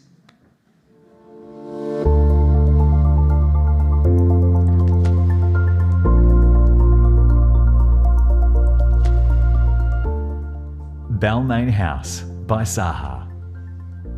Bay Pavilions Arts and Aquatic by NBRS with Donovan Payne Architects. Bondi Pavilion Restoration and Conservation by Tonkin Zuleika Greer Architects. Lane Cove House by Saha. Music Room by Alexander Simms Architect. Parramatta Park Pavilion by Sam Crawford Architects. 5 Community, Cultural and Civic Hub by Design Inc. Sydney, Lacoste Stevenson and Manuel Gautran Architecture. And Regeneration House by Alexander Simms Architect with 2nd edition and Jane Thau.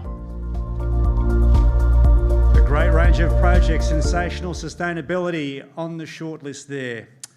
Okay, we have an accommodation in this category to 5 Community, Cultural and Civic Hub by Design Inc. Studio, Lacoste Stevenson and Manuel Gautran Architecture. And the jury have awarded 2 awards in this category tonight. An award for sustainable architecture goes to Regeneration House by Alexander Simms Architect with 2nd edition and Jane Thau.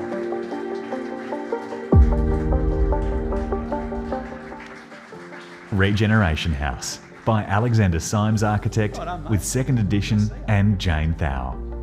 A thoughtful collaboration to retrofit and extend a beachside shack with minimal embodied energy, innovative reuse and relifing of salvaged materials, and care for the neighbours and local fauna. The wonderfully resolved detailing brings together existing, new and repurposed materials in a way that subtly lifts the experience and the quality without raising the cost. Congratulations, Alexander Simms Architect with 2nd edition and Jane Thau.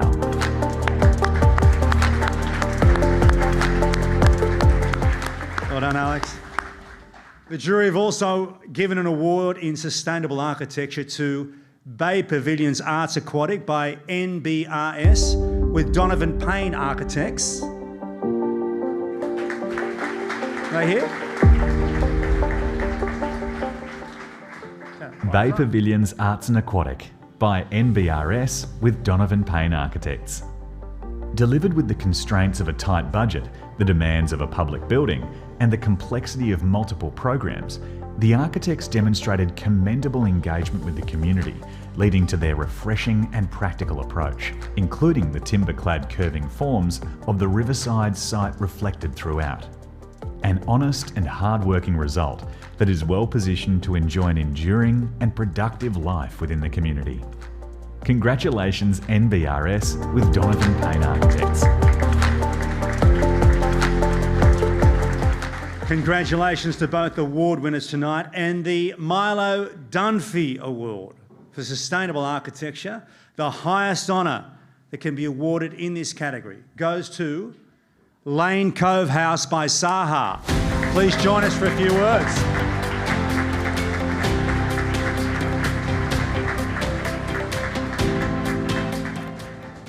Lane Cove House by Saha. This is a novel approach to a complex challenge: how to keep a growing multi-generational family together on a modest budget. Rather than default to a knockdown rebuild or a studio taking over the garden, the inspired move was to create a second home on top of the existing in a way that is affordable, beautiful, functional, and contributes to the public realm. Congratulations, Saha.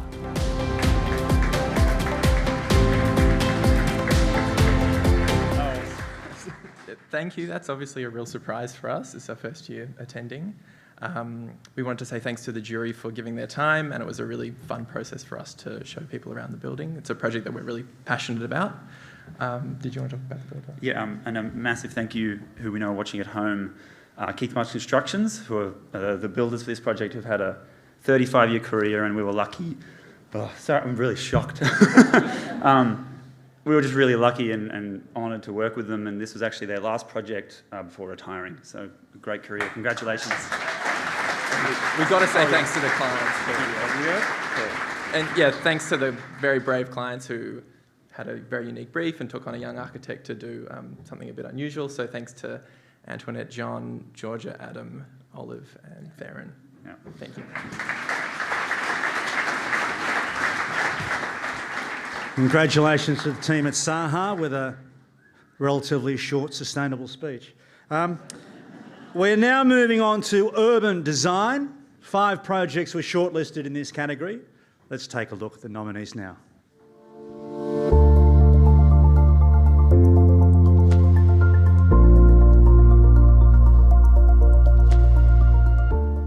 Alumni Park by McGregor Westlake Architects in collaboration with Spackman Mossop Michaels. Brookfield Place, Sydney by Make Architects and Architectus. City of Sydney Street Furniture by Grimshaw and City of Sydney.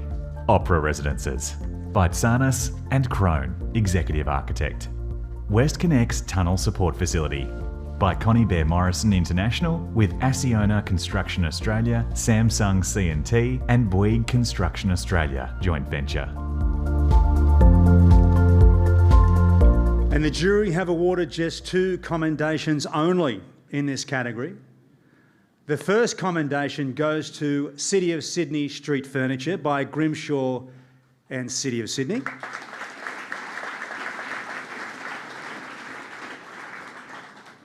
And the second commendation in urban design goes to Opera Residences by Sarnes and Crone, Executive Architect. Congratulations to both Grimshaw and City of Sydney, as well as Sarnes and Crone, Executive Architect, for your commendations in urban design. Now, the following 3 categories are for residential architecture, and we'll begin with multiple housing. Now, there are 11 projects on the shortlist. Let's take a look at the nominees.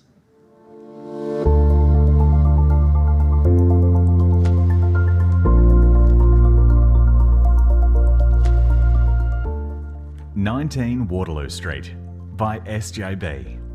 "Big Street Liverpool" by Turner.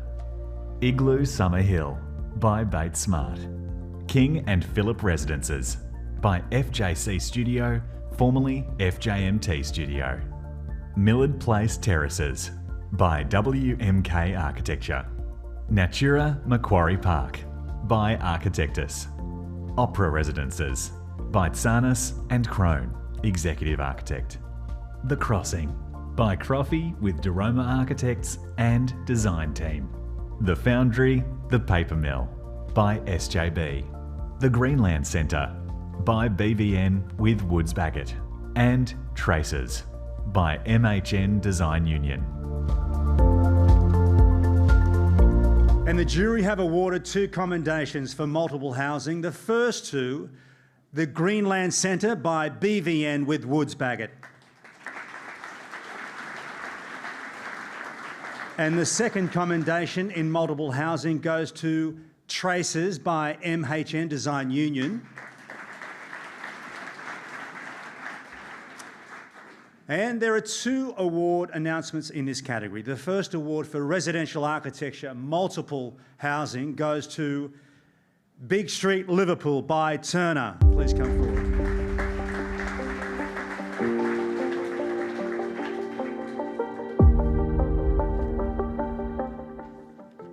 Big Street Liverpool is an exemplar of a new and collaborative method of procuring social housing, delivering design quality and equitable living in an evolving outer Sydney centre. A narrow, set-back 6-storey tower sits above a 4-storey podium, respecting the prevailing setbacks and adjacent buildings. Detailed balconies with level access provide additional living spaces and amenity. Congratulations, Turner.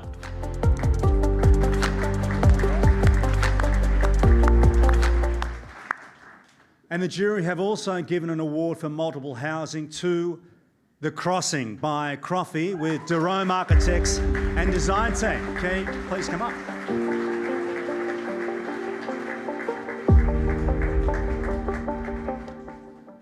The Crossing is an urban apartment building in central Newcastle that departs from the conventional perimeter block type, instead creating a model of a grouped series of smaller blocks set on a car parking and retail podium. The 8 apartments per floor are grouped as separate pairs, accessed by open, landscaped accessways, served by a central core with single unpressurised stair.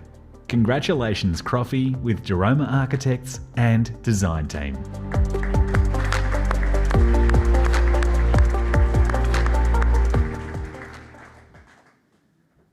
And the highest honour in this category of residential architecture, the Aaron Bollett Award for multiple housing, is presented to Igloo Summerhill by Bates Smart. Please come forward, say a few words.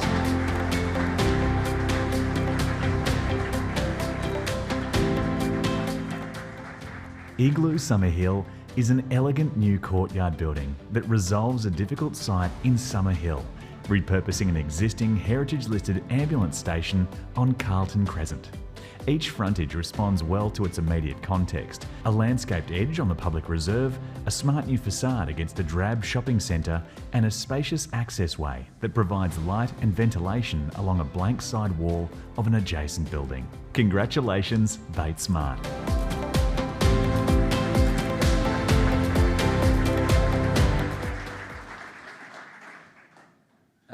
Thank you to the AIA and the jury. I think we're incredibly shocked. There's a very, very high standard of work on that list, so congratulations to all the other entrants.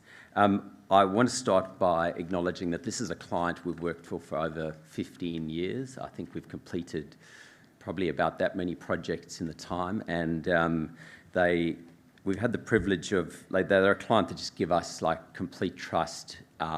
They support us all the way through, and I think that's one of the fundamental things about architecture is if you don't have a good client, you just can't deliver a good project in the end. So thank you to Igloo. I also want to acknowledge the consultant team and the construction team, and I'll make a special mention of 360 Degrees, who designed the landscape and the integrated planting on the facades and things. And I think that's made it's a real differentiator of the project. And I note that they won a Institute of Landscape Architects Award recently. So congratulations to the Bates Smart Architecture and Interior Design team, and particularly Lucy and Torsten, who worked through this project. It was quite difficult to deliver on site through COVID, and it was a really integrated team and wonderful to work on. Thank you.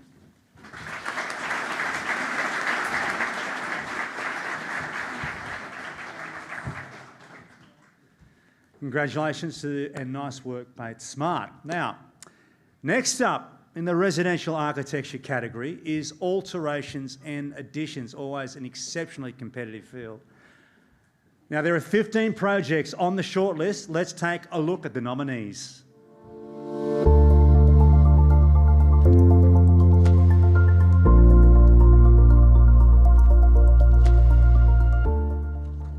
"19 Waterloo Street" by SJB.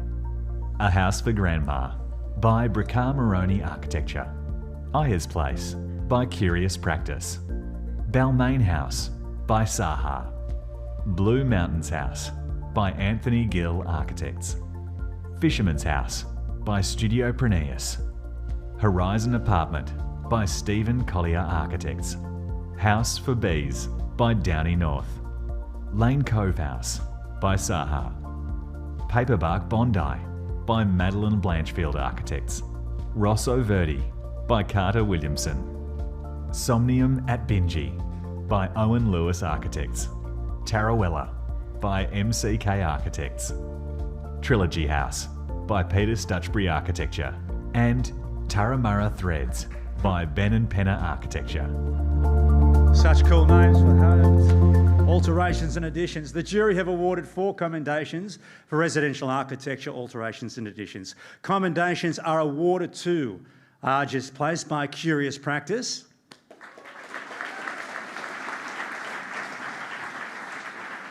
A commendation also goes to Fisherman's House Studio by Pyrenees. Likewise, a commendation for House for Bees by Downey North. Also receiving commendation, Trilogy House by Peter Stutchbury Architecture. And an award for residential architecture, alterations and additions goes to Balmain House by Saha. Please come forward.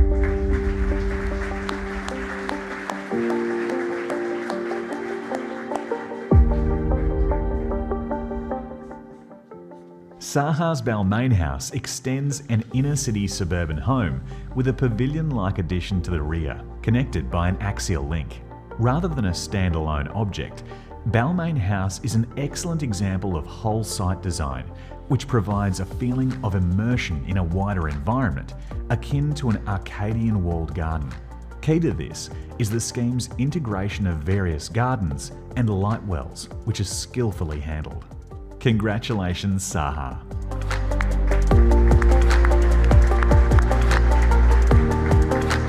Sustainable and beautiful, that project. Congratulations to the team at Saha once again. And the highest honour in this category, the Hugh and Eva Burek Award for Residential Architecture, Alterations and Additions.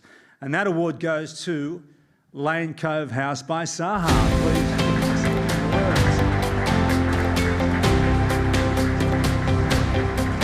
Please sit down. The project doubles density at low cost, consumes no land, delivers huge social benefit to its intergenerational occupants, and does so with high architectural ambition. The project brief reflects current soaring house prices and high aged care and childcare costs, but is also timeless to enable extended families to live together yet separately for the benefit of all. Congratulations, Saha.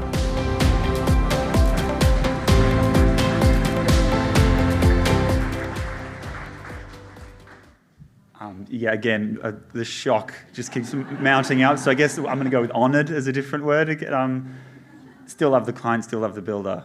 Still thank all the jurors. Thank you very much. Do you want to move your chairs to the front? Let's put it. Congratulations, Saha.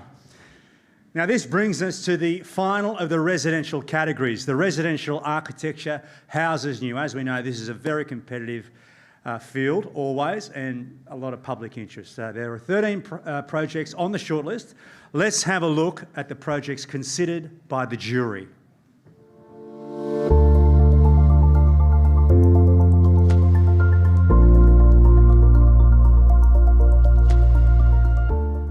"19 Waterloo Street" by SJB. Armadale House by Richard Stanish. Bronte House by Tribe Studio Architects. Draped House by Trias. Dulwich Hill Duo by Blake Letnick Architects. KL House by Rosevere Stevenson. Little Manly House by Croffey. M House by Rama Architects. Mossy Point House by Addition Office. 9 Square Bondi by Madeline Blanchfield Architects. Quarry Box by MCK Architects, Shiplap House by Chen Chow Little, and The Junction House by Mackenzie Pronk Architects. Wow. Well, how do you split it?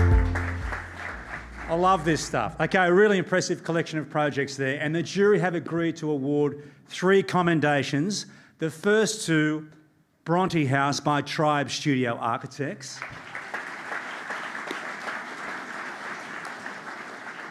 The second commendation goes to Draped House by Trias.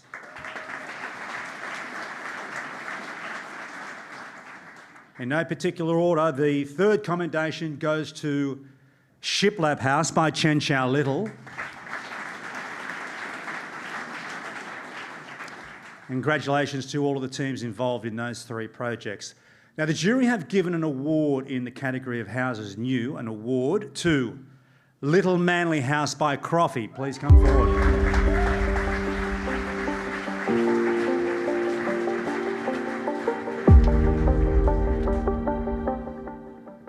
A masterfully resolved house with faultless planning that reflects the client's love of Austrian-American modernist architect Richard Joseph Neutra's platform homes in Los Angeles. The walls shield and open in all the right places to mediate between the varying scales of density surrounding the house, while still allowing generous flow through the spaces and capturing the delightful view. Congratulations, Croffy. So good. The jury have also given an award to Mossy Point House by Addition Office.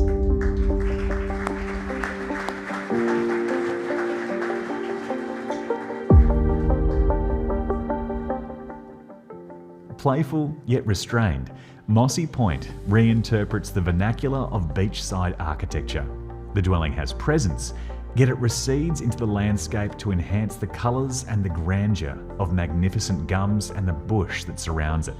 The dwelling's extruded timber formed structure and unadorned fibre cement clad exterior provides an eloquent and singular language to the building's expression. Congratulations, Addition Office.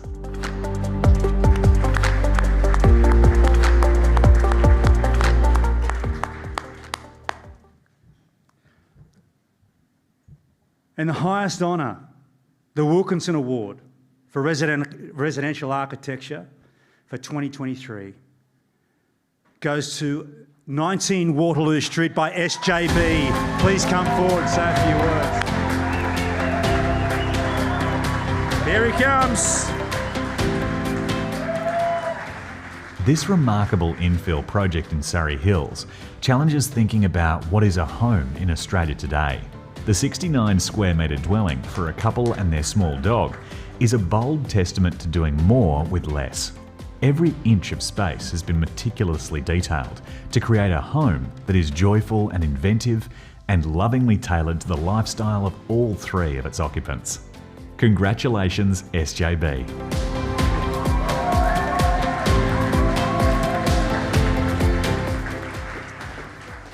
Thank you. I'm legitimately shaking, so thanks. I really appreciate it. We really appreciate it. I think one of the most remarkable things that happens when you work on a project is meeting people. We commissioned Nicholas Harding for a painting before we started the house. Sadly, Nicholas died 3 days after the painting was installed in the house. It was a really tragic turn of events, but a really remarkable process to go through with Nicholas in terms of commissioning that painting. So I want to shout out to Lynn, to his wife, and also to Nicholas. But we also commissioned some other friends, Mika Popovutson, who made the gate out of bronze, and Willie Highfield, who did some birds for the house as well. I want to thank DBJ Architects, who rejected all the bricks for the Judith Nielsen house, Phoenix, which ended up on our house. I was in Clinton Krause, who's here tonight somewhere. Clinton owns Krause Bricks. Krause Bricks is where I grew up. It's the oldest family-owned brick company in Australia, and I was in his yard at Christmas looking at some bricks for my parents' house. And I said, what are you doing with all those bricks? That must be a massive project. And he's like, oh, they're the ones that got rejected. They were the John West ones. I'm going to crush them up and turn them into road base because that's all I can do with them. I'm like, oh, no, let's use them. So they came back to Sydney and came for use on our house. So to Clinton, thank you. To the builders, Mick and Promina, you're amazing. We love you. And to Stephen, who's the bricklayer, who, you remember last year or the year before, it rained for like 4 months straight, literally. Stephen laid every brick on the house in that rain with a tarp over him and 2 jackets. He's from Ireland, so he should be used to it, but to him. And lastly, to Stuart, who was the project architect. The clients were difficult.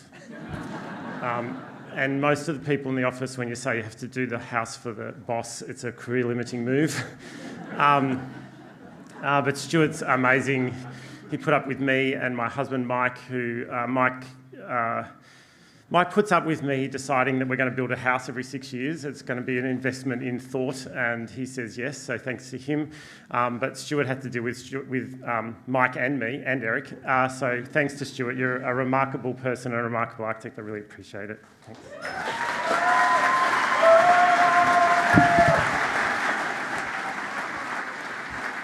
Wow, what can't he do? Congratulations to Adam Haddow and the team at SJB.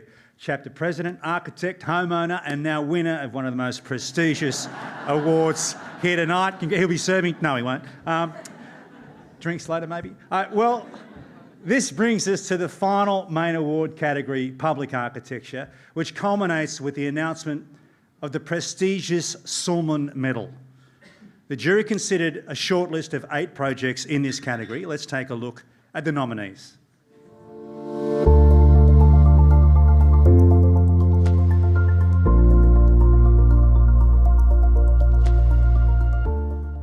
Art Gallery of New South Wales Library and Members Lounge by Tonkins Alike Greer Architects. Art Gallery of New South Wales Sydney Modern Building by Lead Consultant Sana, Executive Architect Architectus. Bondi Pavilion Restoration and Conservation by Tonkins Alike Greer Architects. City of Sydney Street Furniture by Grimshaw and City of Sydney. Eastern Creek Speedway by Cox Architecture. 5 Community Cultural and Civic Hub by Designing Sydney, Lacoste and Stevenson and Manuel Gautran Architecture.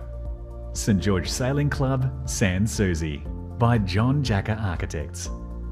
And Sydney Opera House Concert Hall Renewal by ARM Architecture. Some top stuff there. In the category of public architecture, the jury have awarded a commendation to 5 Community Cultural and Civic Hub by Designing Studio, Lacoste Stevenson and Manuel Gautran Architecture. Congratulations to the team once again on their second commendation this evening. The jury have given 3 awards in this category. The first award for public architecture goes to Bondi Pavilion Restoration and Conservation by Tonkins Alike Greer Architects. Please join us.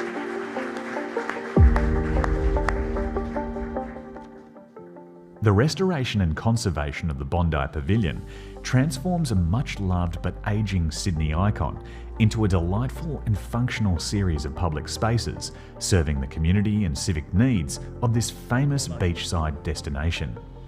Commended for a series of strategic subtractions opening up a new axial entry and gateway to the beach from Campbell Parade. Congratulations, Tonkins Alike Greer Architects.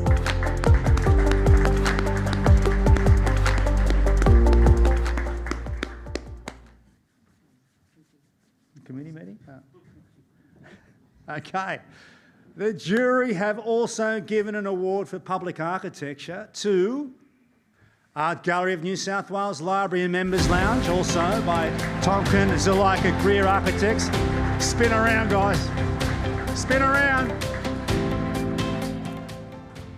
A once closed, non-publicly accessible portion of the 1988 wing of the Art Gallery at Lower Level 3 has been significantly transformed and beautifully refurbished into a highly public library, children's library, art archive and new members lounge.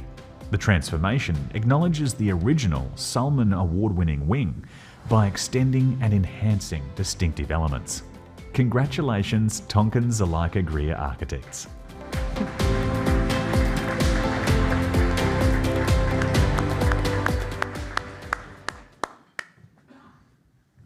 All the way to the back again. Okay. The final award for public architecture, an award, goes to St George Sailing Club, Sans Souci, by John Jacker Architects.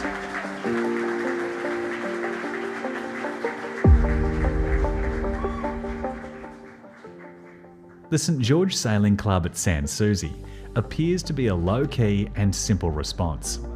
It is in fact a highly appropriate series of spaces and shelters that respond to place, community, circulation, scale and function in a poetic and cohesive way. Beautifully detailed, the first impression is of recycled vertical boardwalk timbers that enclose the boat store with elegantly resolved structure and form. Congratulations, John Jacker Architects.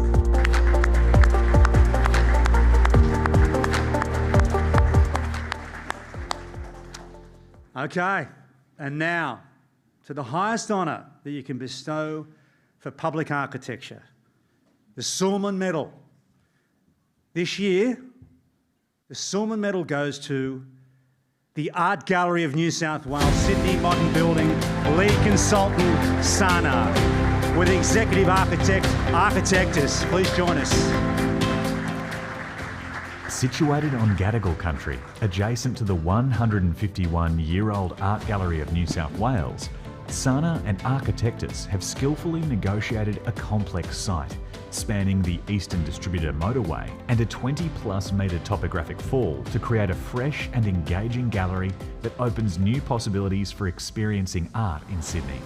Sydney Modern is freer in movement, more connected to the landscape surrounding it, and more diverse in the scale and type of art it can house.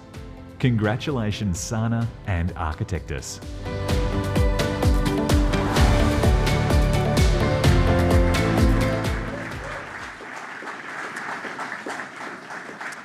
Well, thank you very much. It's my privilege to accept this award on behalf of the Architectus team. We're the executive architects. But of course, Sejima-san and Nishizawa-san, who are the lead architects from Sana, they couldn't be here tonight, but we're very privileged to accept this award on behalf of them as well. I'd like to thank the jury again, and also our very good clients, so represented this evening here by Maud Page and Miranda Carroll from the NSW. Also NSW Infrastructure New South Wales, and our builders, Richard Crooks, represented by Michael Bradburn this evening. Thank you all very much. It was a diabolically complex project on a diabolical site, and it wouldn't have been done without these three people beside me. So I'd like to thank them by name. Rod Perret, John Jeffrey and Leanne Cronje. Thank you very much. Thank you.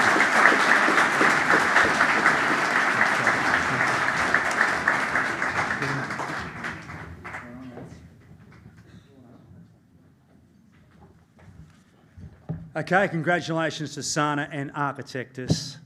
Well, the next announcement is now in its second year, known simply as EmAGN. Now, the EmAGN Project Award is a celebration of a project by an architect in their early career in areas such as leadership, collaboration, application of expertise and quality of architecture. I'd like to invite Shadi Jahan from Alspec to help hand out this award. There were 8 projects considered by the jury.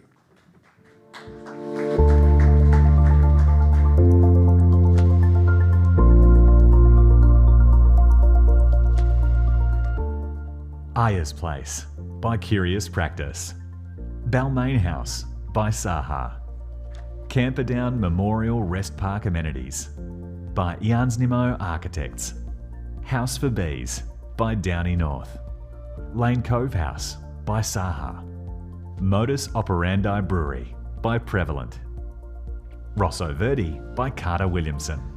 And The Village Preschool by Carter Williamson. Without any further ado, the EmAGN Project Award goes to Lane Cove House by Saha.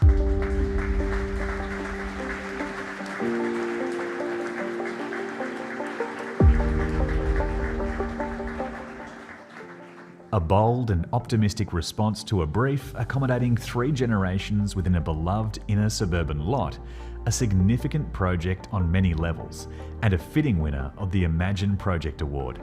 The multi-generational house offers a compelling strategy to address some of Sydney's broader housing challenges, with a solution that is both regenerative and affordable, while also increasing density and maintaining local character and social ties. Congratulations, Saha.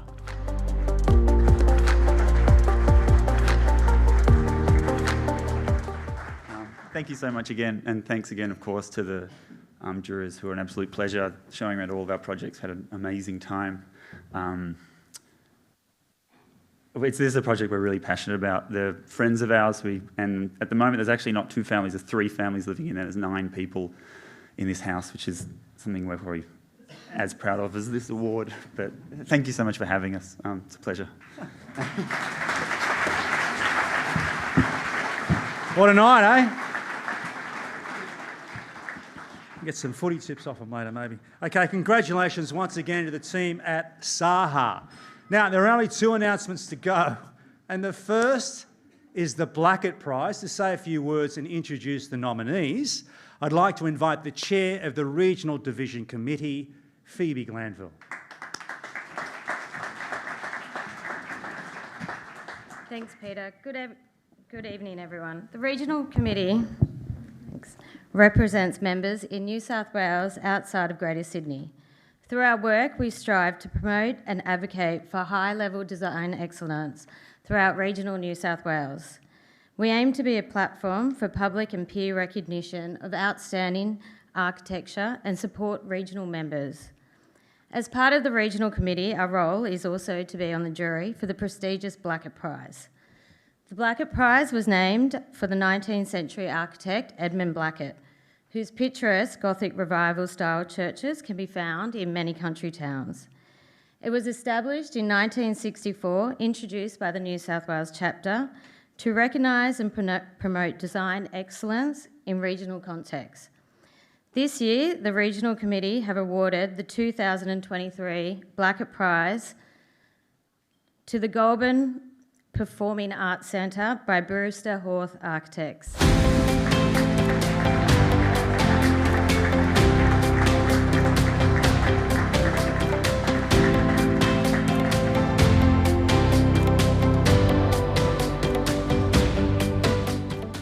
The Colquhoun Performing Arts Centre incorporates an adaptive reuse of the original Colquhoun Town Hall in providing the city with its first purpose-built professional theatre space.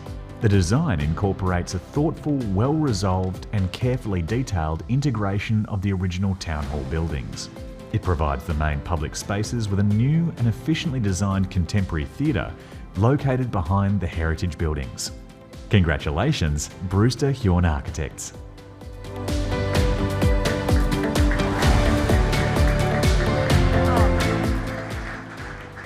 Like to thank everyone and thank the jury. Basically, we're quite excited about this because we do quite a lot of regional work. So this project was quite close to our hearts, and it was a good opportunity to put theatre back into their community, which was lovely. Thank you.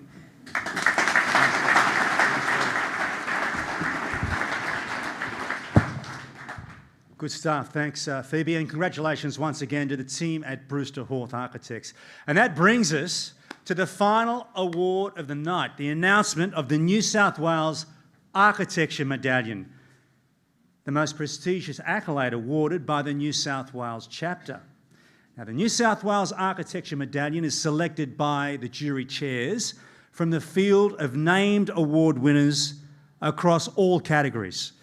The jury have awarded the 2023 New South Wales Architecture Medallion to Sydney Opera House Concert Hall Renewal by ARM Architecture.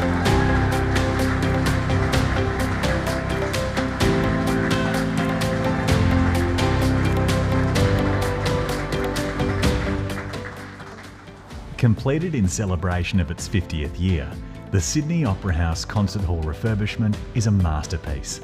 A symphony of design, innovation and acoustic excellence, seamlessly merging the past with the present.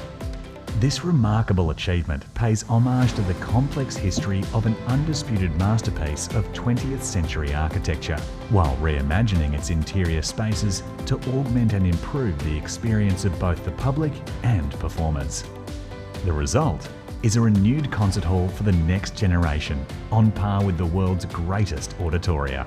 This accomplishment deserves the highest recognition, and we applaud the entire project team for their remarkable performance. Congratulations, ARM Architecture.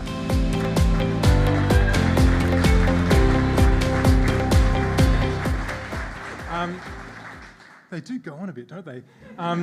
We might both say something if that's okay.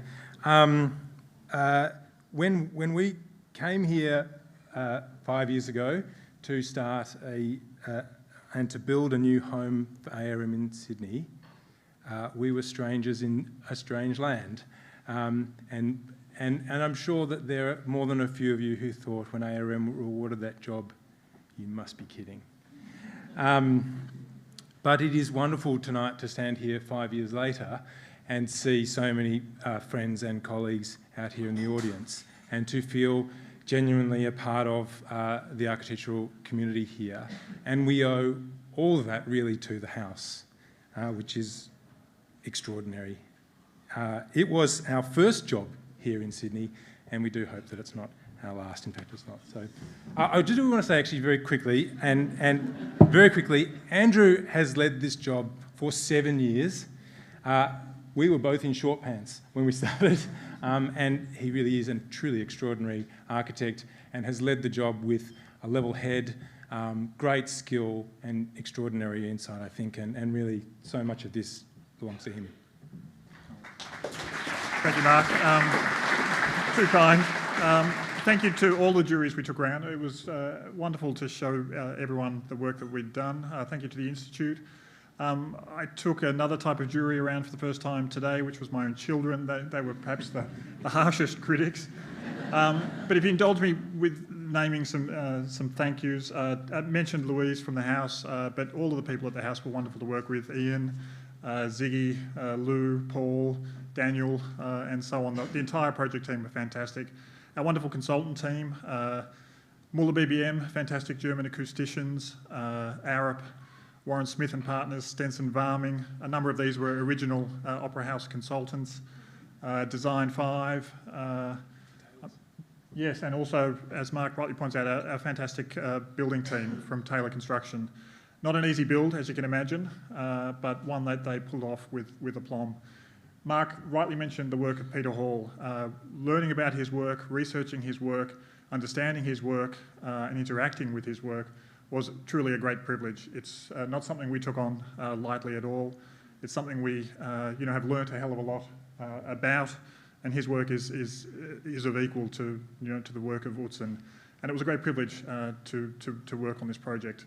To our team as well, to everyone that has worked on it over 7 years, that's been a lot of people.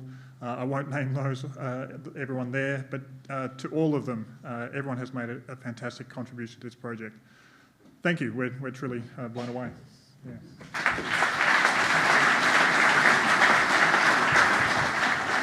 Well done, ARM, for a commission that could have been a blessing or a curse, and tonight we salute you. Well done. Amazing stuff. And hey, folks, that brings us to the end of the awards. Now, congratulations to all the winning practices and indeed all of the entrants. And of course, the clients. What about a shout out for the clients who commissioned the work? Well done. And those streaming in who might be looking. Please join me in thanking also our corporate partners and sponsors for their ongoing support, and for the Institute and the awards program, all the team behind that. Great to have you all here tonight. Now keep it going for the Institute staff, who's been led by Peter Fry, their tireless work to make these awards possible. Thanks for the honour of emceeing this incredible historical event. Here is this great new building.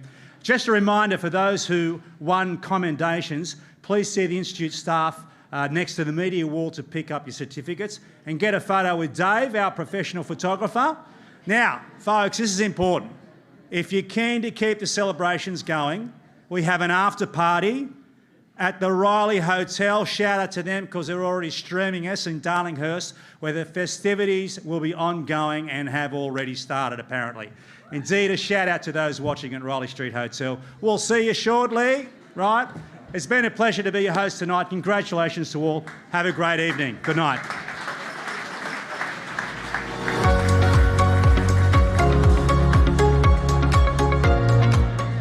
You've been watching the 2023 New South Wales Architecture Awards, proudly supported by the Australian Institute of Architects, national and state partners.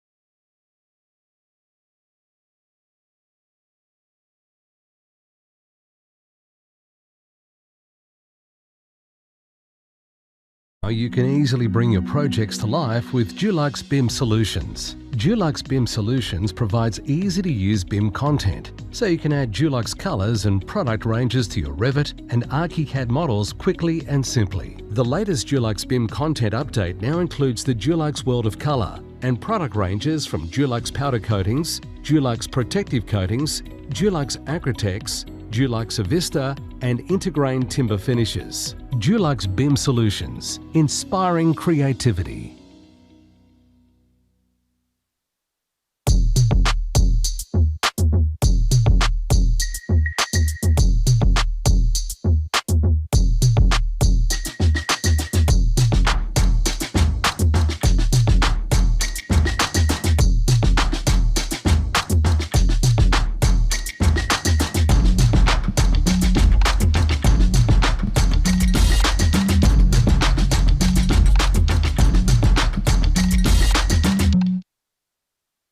An award-winning Tasmanian winery has rethought the Salador experience with the aid of a carbon-neutral brick.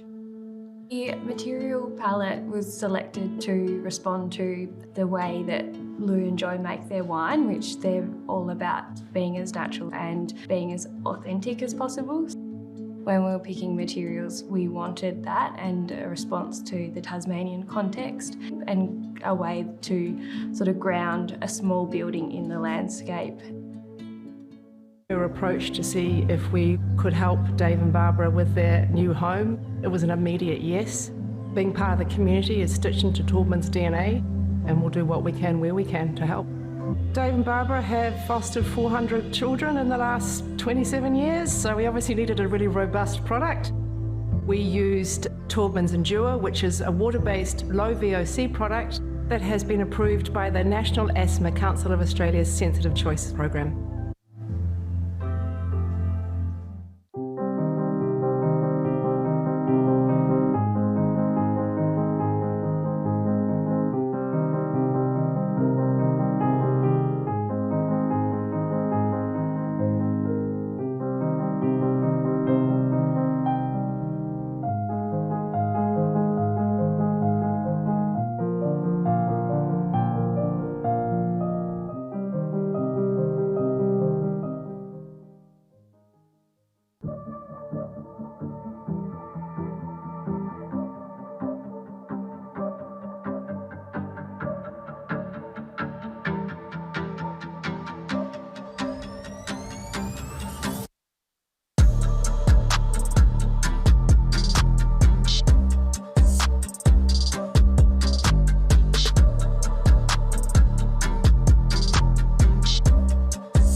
by Australia.